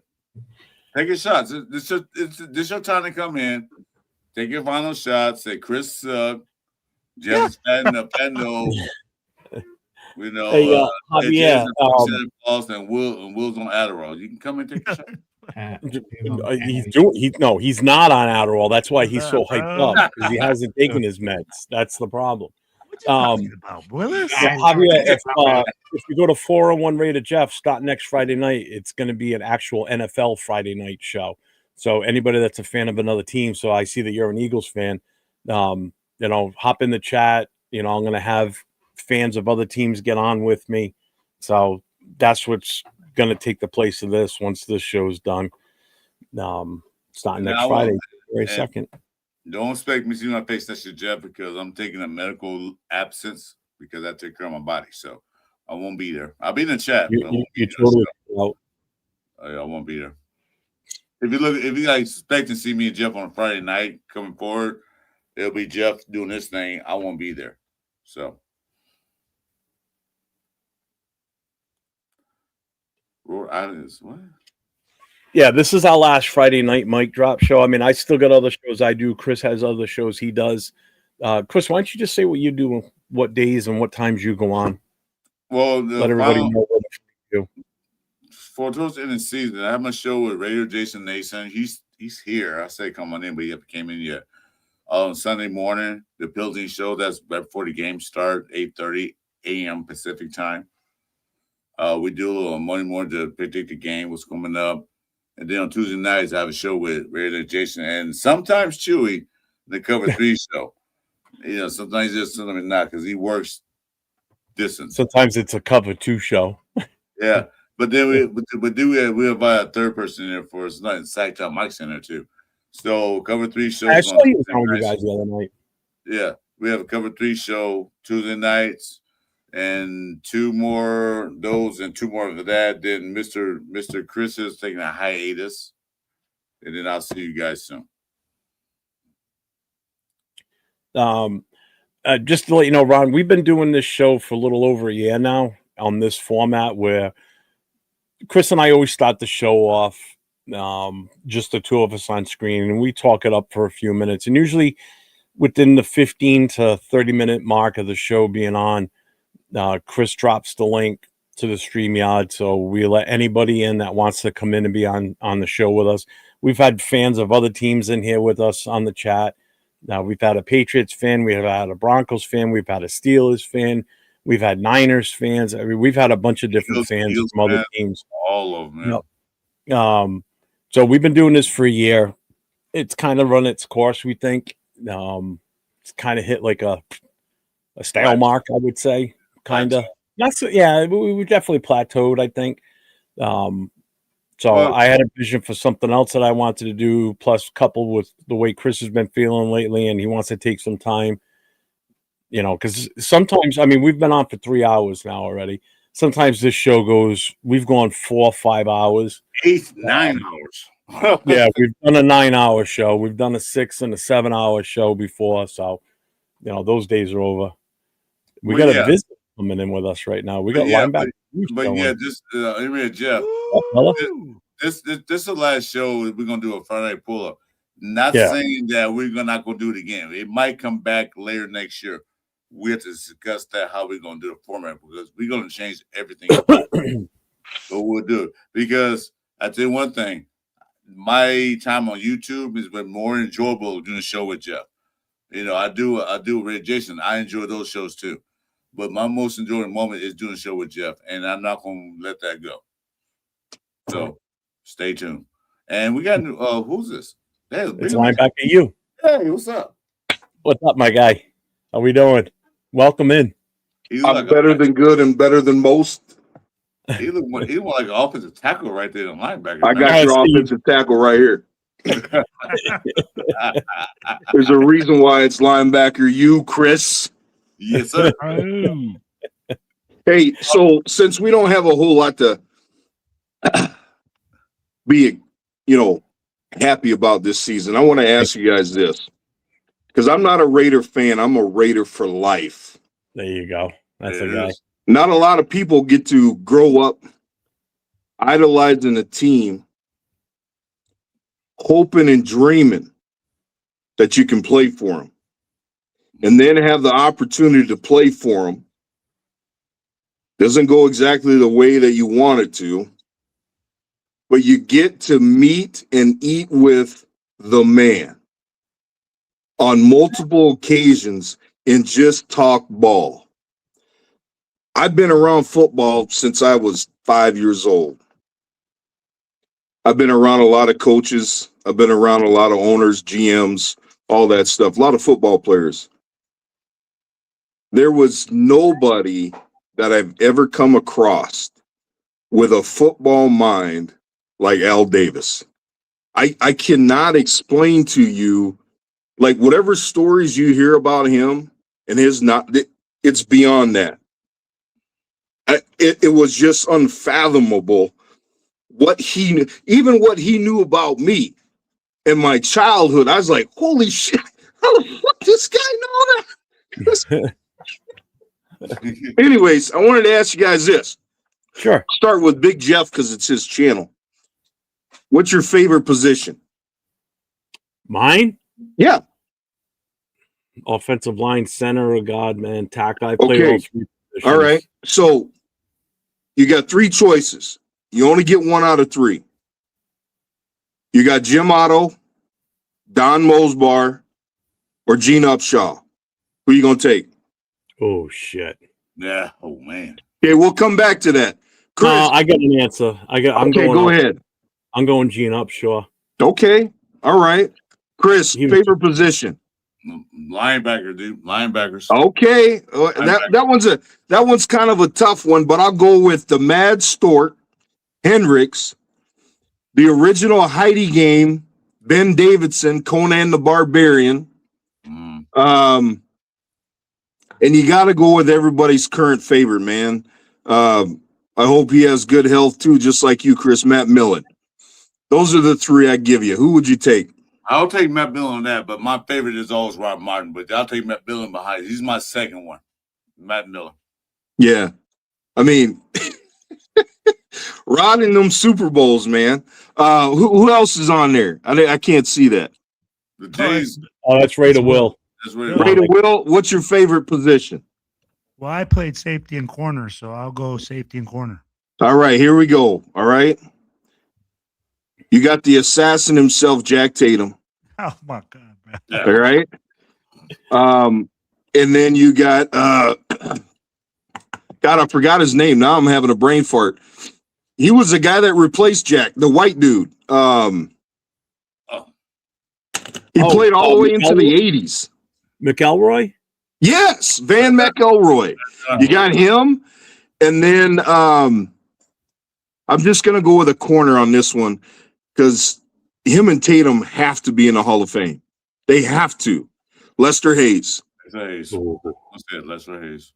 Who you got? Who you got, Raider Will? Here, I'm going to go with Jack Tatum. I'm going to go with Tatum. That's a nasty man. That was a nasty man. Yeah, Yes, and that's why, because of the way that he enforced things in the secondary, right? Lester could take away the ball. Now, yeah, go ahead. I was going to say what did Al we Davis can't say? forget that he wasn't the only cat. Jordan Atkinson, he was a bad man. He was a hitter too. He hit. He brought violent intentions. Yeah. But go ahead, Will. I didn't mean to cut you off, man. No, so the reason I said that too was because of what Al Davis said. During those seasons that what he used to love most is that we were feared. And when you have a player in the secondary that hits almost like a Ronnie Lott, right?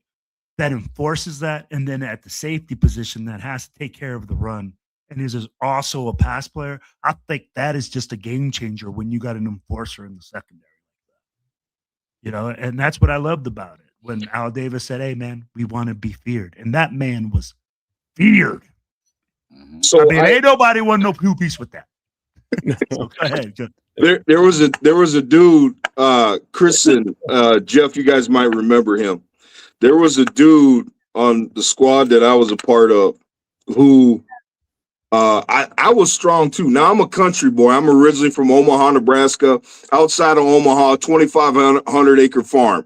So that tells you right there, water buckets, cattle, all that stuff, man. Hail, bales of hay, all that, man. But there's this dude who he ended up taking Kenny King's number, which was the number that Marcus wanted, right? Coming out of USC, but Kenny King already had this number. So that's why Marcus got 32. It wasn't that he idolized OJ or anything like that. Dude wasn't coming off of 33. Yeah, 33. But anyways, Eddie Anderson was by far the strongest, and I mean strongest person I have ever met in my life. And I've met Mark Henry.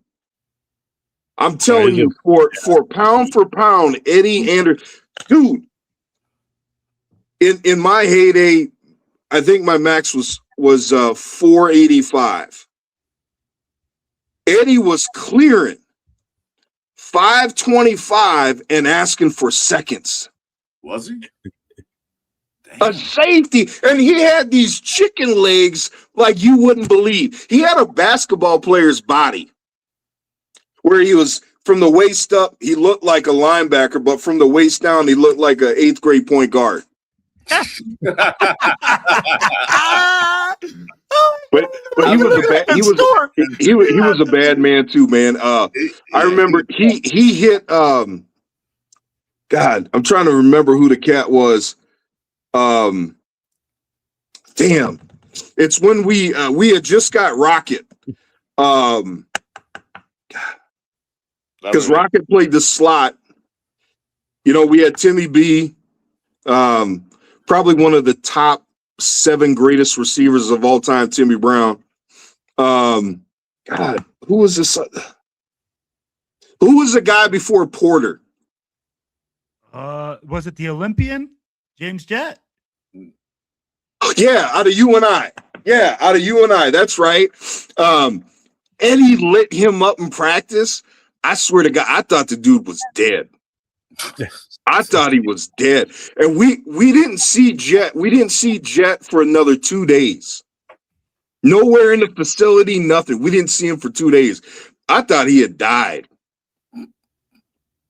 Anyways, he was like the black version of Chuck Cecil, only stronger. Oh, shit. Wow. Chuck Cecil. Oh, Chuck Cecil was a fucking crazy son of a bitch. Definitely was he's a nutcase. You know, we did a show, Chris and I, on the last call on Saturday nights, or way earlier this year, and we were talking about hard hitters and like who was nasty and everything. And a lot of people don't even know who he. Well, I mean, a lot of the younger guys definitely don't know who he is. But some of the nastiest players that played in the league in that era, Chuck Cecil was right up there, right up there with like Conrad Dobler. And another one that gets overlooked and only pretty much most of the Raider fans know about him is Wisniewski. That's why I was hoping you were going to give me Wisniewski as an option because of his I got some Steve stories for you now. I got some Wisniewski stories for you. That holding son of a bitch. That's all I got to say, man, about practice. That holding son of a bitch. Hey, But- if you but ain't hey- voting, you ain't trying. Do you guys remember Harry Swain? He played left tackle for the Chargers. How long ago? This was I was out in 94. I got hurt in 94, and then that's how I ended up going in the Marine Corps. I tore my triceps and pec all in one. Oh damn. And back then there was only one cat from our generation that came back from anything serious, and that took him 18 months, and he shouldn't have came back then. That was Jerry when he blew out his entire knee. Not just the MC. He everything was gone. They reconstructed his knee, and he came back. You talking about Jerry Robinson? Yeah, no, Jerry Rice. Oh, Jerry Rice. Oh, okay. That's what I'm saying. Like in the late 80s and the 90s, if you got hurt, dude, that was a wrap. Yeah. Like if you had something serious, that was a wrap. You better pray to God you had a degree or you had a fallback. Yeah, because that was a wrap. My dad blew out his ACL playing softball in the mid 80s. And basically he had the same brace as Joe Namath, and he went through that same surgery, and that was ridiculous how long that took him. I had my ACL replaced twice, and I was out almost a full year before I could even go back to work from it. I had 2 surgeries while in the entire time that I was out. I had the first surgery was in just before Christmas in 2001. And then I re-stretched it and snapped it again, slipping on one of the kids' toys in the house. And I had to wait until April for everything to really fully heal before they could go back in and redo it again. So not only did I go rehab once, half the time of rehab, but then I had to go back for another surgery, and it sucked. I wouldn't wish that on anybody. It was horrible. Speaking of health, real quick, I know a lot of us had said this earlier tonight. But Chris, I pray, man, that them strokes, that ain't nothing to play with. No. And I hope you're listening to your doctors, man, and you're doing what they're telling you to do. You're taking the meds, man. You better drink some more water. Oh, You better get some more water in you. Oh yeah. Not the fermented kind either. Oh yeah. I already saw my doctor Wednesday, man. So I'm all good. I got my new meds. I'm all good. That's why I'm taking a break. I'm gonna take the meds, eat the right foods, drink the right liquids, and get healthy. So when next year comes, when Raiders are winning games and doing good, I'll be happy. But I appreciate that. Thank you, linebacker. Appreciate that. All right, guys, I got to sign off. Hey, man, I love everything about it. Appreciate you. Thanks. big We appreciate you dog. coming Yes, on sir. here, man. There was awesome Thank takes on everything that you brought up, so I appreciate that. Thanks for coming in, bro. Dude, he's so awesome. I love him in the chat. It's even better having him on screen, man. He's awesome. Always awesome, man. Woo. Dude. Well, 3 hours, man. Jeff, it's been a pleasure. It's been fun. It's been fun. This has been a great night. It's not over, but right now it is, but it's not over. So don't panic. You'll see me and Jeff back, our face plaster in there soon. But as me, Mr. Christopher Raiders, I gotta go.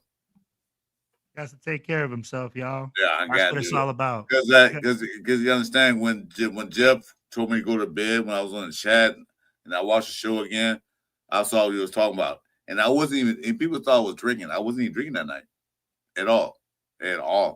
I had a half a beer, and I go to the Christmas party, but then I found out what was happening. So all said and done, I'm fine. I was listening and watching that show from the cigar bar in Philly that night, and I wasn't watching it as much, but I was listening on my earpiece, and I was like, man, he doesn't sound right. Something. That's when I said go to bed because I thought you were because that's what it seemed like. So I'm like, damn. But then when you told me after the fact, I'm like, okay, that makes sense. So yeah, don't fuck with your health, man. Oh no, that's why I'm taking a break because like I said, I can't go through that again. All right, I made it one, and I can't go through another one. So I'm fine. I'm good. You will see my face plastered in there whether you like it or not, I'll be back. Hell yeah, we Well, want to see you for which is another why- 40 years of misery. Yeah, exactly. Yeah, I need you to be here miserable with me with this team. So can't have that without you. Sir.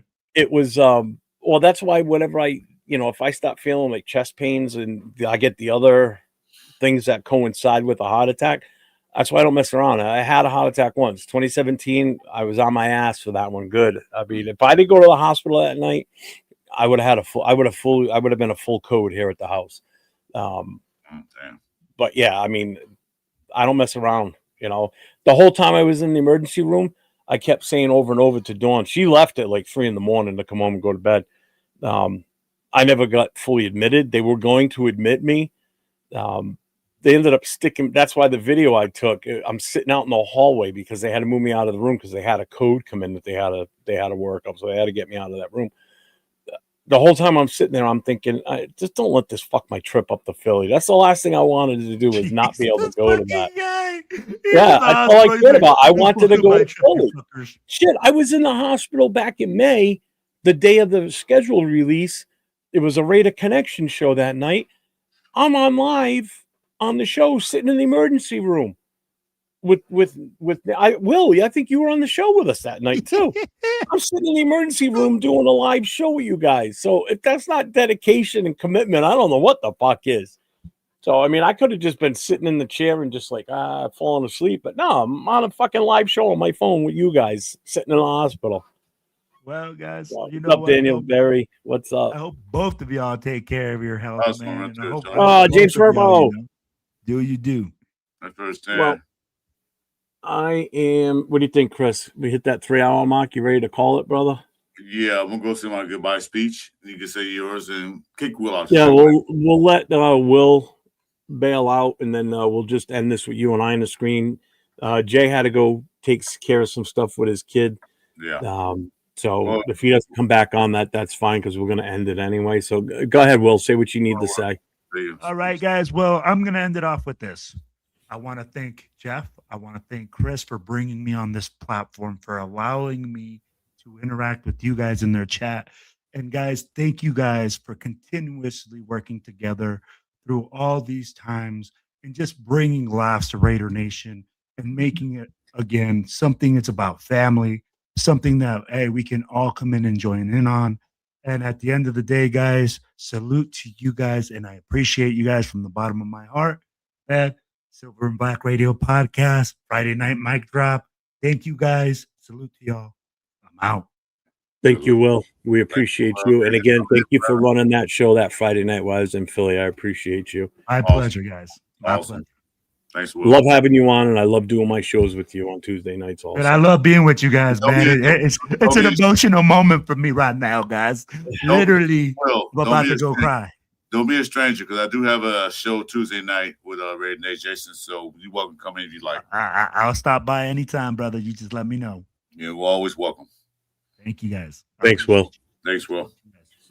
Kick me off the stage. Oh, I have no problem with that. Now, we're saying our goodbyes right now, Furpo. So we're not out of here just yet. Because Chris and I are obviously going to say a few things, and then I've got a little outro voiceover that I'm going to play too. But Chris, you want to go first, or? No, go ahead. Put me on main stage. I got you. All right. You know what? Thanks, Raider Nation. Thanks for giving the platform. Thanks for acknowledging me. It's been fun. It's been real. It's not over yet. This is a break time. This is a time to reflect and time to get better. Like everybody know, I talk about my health issues. So I want to get better. Do a show. The best pleasure I had doing this is with my man, Jeff. It's so much fun. I look forward to doing shows with Jeff every day. He says, do a show. I jump out the bed. Let's do it.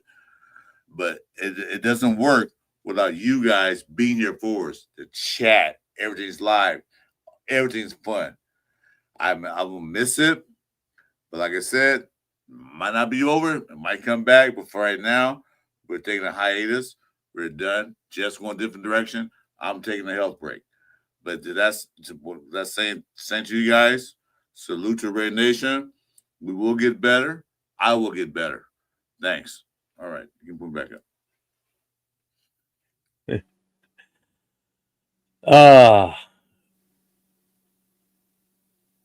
All right, I'm gonna move up myself. So don't anybody go anywhere yet, because I want you to just hang on a few moments here. So I'm gonna look right at you now instead of looking at the side view of the camera. To Chris, thanks for this journey for the last year or so, doing this show with me. I've had a blast doing it. We've had some great people come on the show. I mean, too many to even try and acknowledge. But, Will's been around for a while now with us. My guy, Jay, Just Raiders Baby's been around with us. Leo's been in and out. LV Raider 10. Hobo Raiders new, been hanging out with us. Jason Downs has been in here with us. Turf has popped in every now and then. So remember, this show wasn't something that Chris and I came up with. This was a show that was Turf's show on Friday nights. It was Turf and Rundown that used to do this. Turf took a hiatus to go and do what he was doing with his daughter's gymnastics. So we started to do it in place of him with the intent that he was going to take it back over when he was finally done. But life got ahead of him as far as, doing shows and such like he used to do. So he never really fully came back on Friday night. So Chris and I just kept doing the show in the format that we were doing it. It's been a blast doing this. But like everything, every great thing must come to an end at some point. The chat, you guys have all been in here from the start for the most part. Guys like I see in here right now, like Ardell, James Firpo, I'm Not Bueno, Rorschach, Rosetown, Sacktown Mike, who was always on with us on Friday night. Sacktown, you've been my guy day one. So I appreciate you from being there through thick and thin, phone calls, text, the whole 9 yards. So this was a journey that Chris and I started a year ago. And like I said, all great things come to an end. Chris is taking some time off. I'm reformatting the Friday night show to something different. Doesn't mean you guys can't be in the chat and be involved, because we're going to talk NFL football.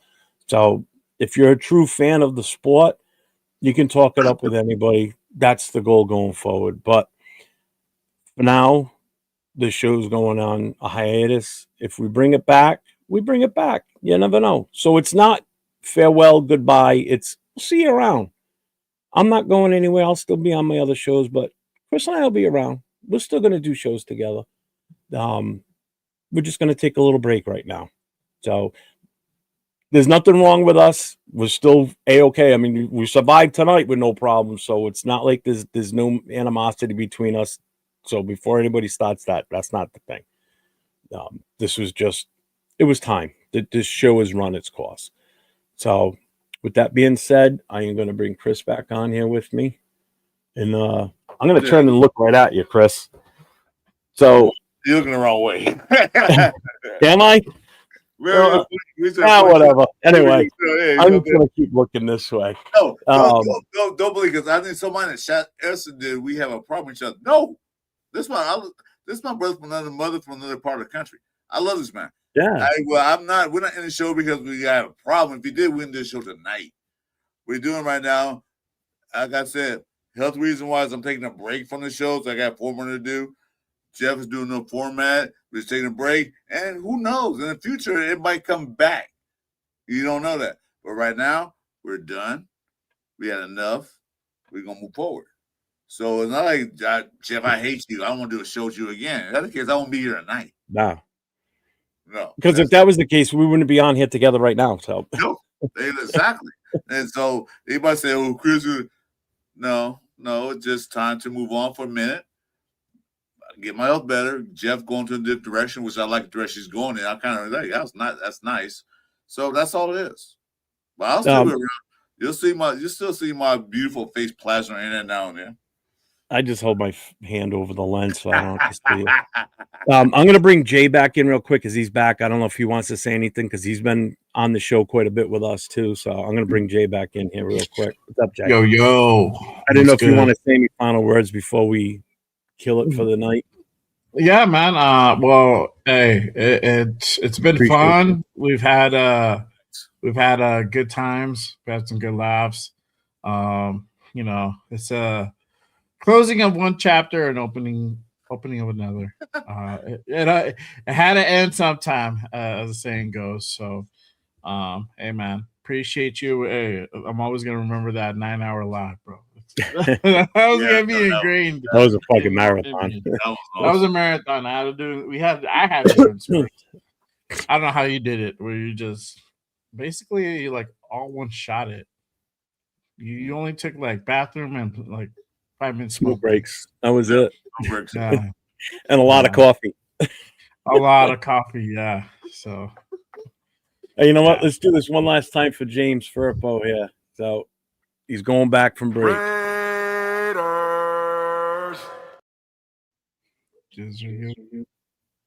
Oh, and you know damn well I'm going to be using that when I'm on shows with other fans from another team.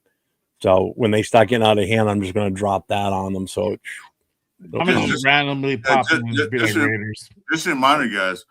I didn't reach my goals this year. I wanted to get to 500 for the end of the season. I didn't get that. I'm 100 away. So please like, subscribe to my channel. Maybe next year I'll get to that goal of 500. I appreciate it. I'll do more shows later on when I get better. But help me out. Help my brother out. There you go. Hit that subscribe button. Don't constantly. Right. Well, Jay, thank you for being on the show with us throughout the last year. You've been on and off with us continuously, so I appreciate that. Thanks, Jay. And I'm going to pull you back off stage for now if you want to stick around afterwards. Yeah. It's up to you. All right, I'll put you back. All right, brother. Yeah, brother. Been a good run. I'm gonna play the sound bite that I've got for the closing, and then we can give our final salute out of here. All right. So here it is, ladies and gentlemen. Just like that, this chapter comes to an end. From the bottom of... God damn it. Hold on. And just like that, this chapter comes to an end. From the bottom of our hearts, thank you. Thank you for pulling up. Thank you for trusting us with your voices. Thank you for making this more than just a show. This was never about us. It was always about Raiders Nation. Friday nights are changing, but the voices, the passion in this community that doesn't go anywhere. So wherever we meet next, wherever this mic pops up again, just know this. The mic never really drops. One last time. Mic drop.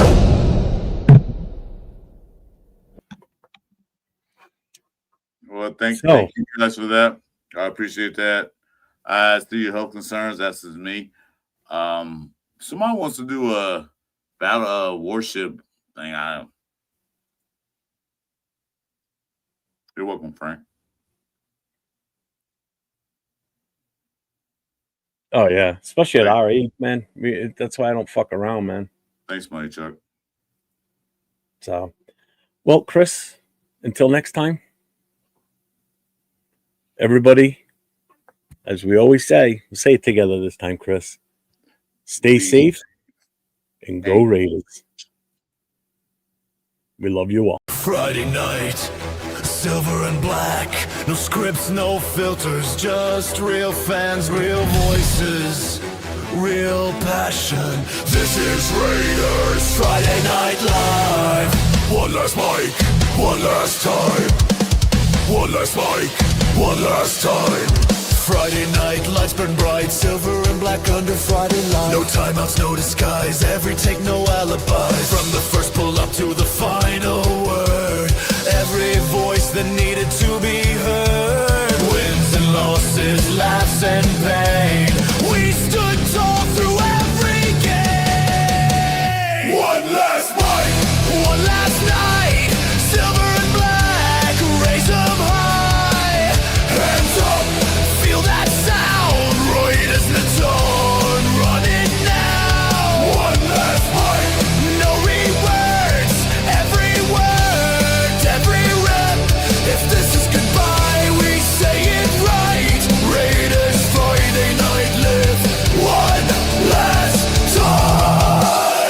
This ain't the end. It's a chapter closed. The mic drops tonight, but the voices echo forever.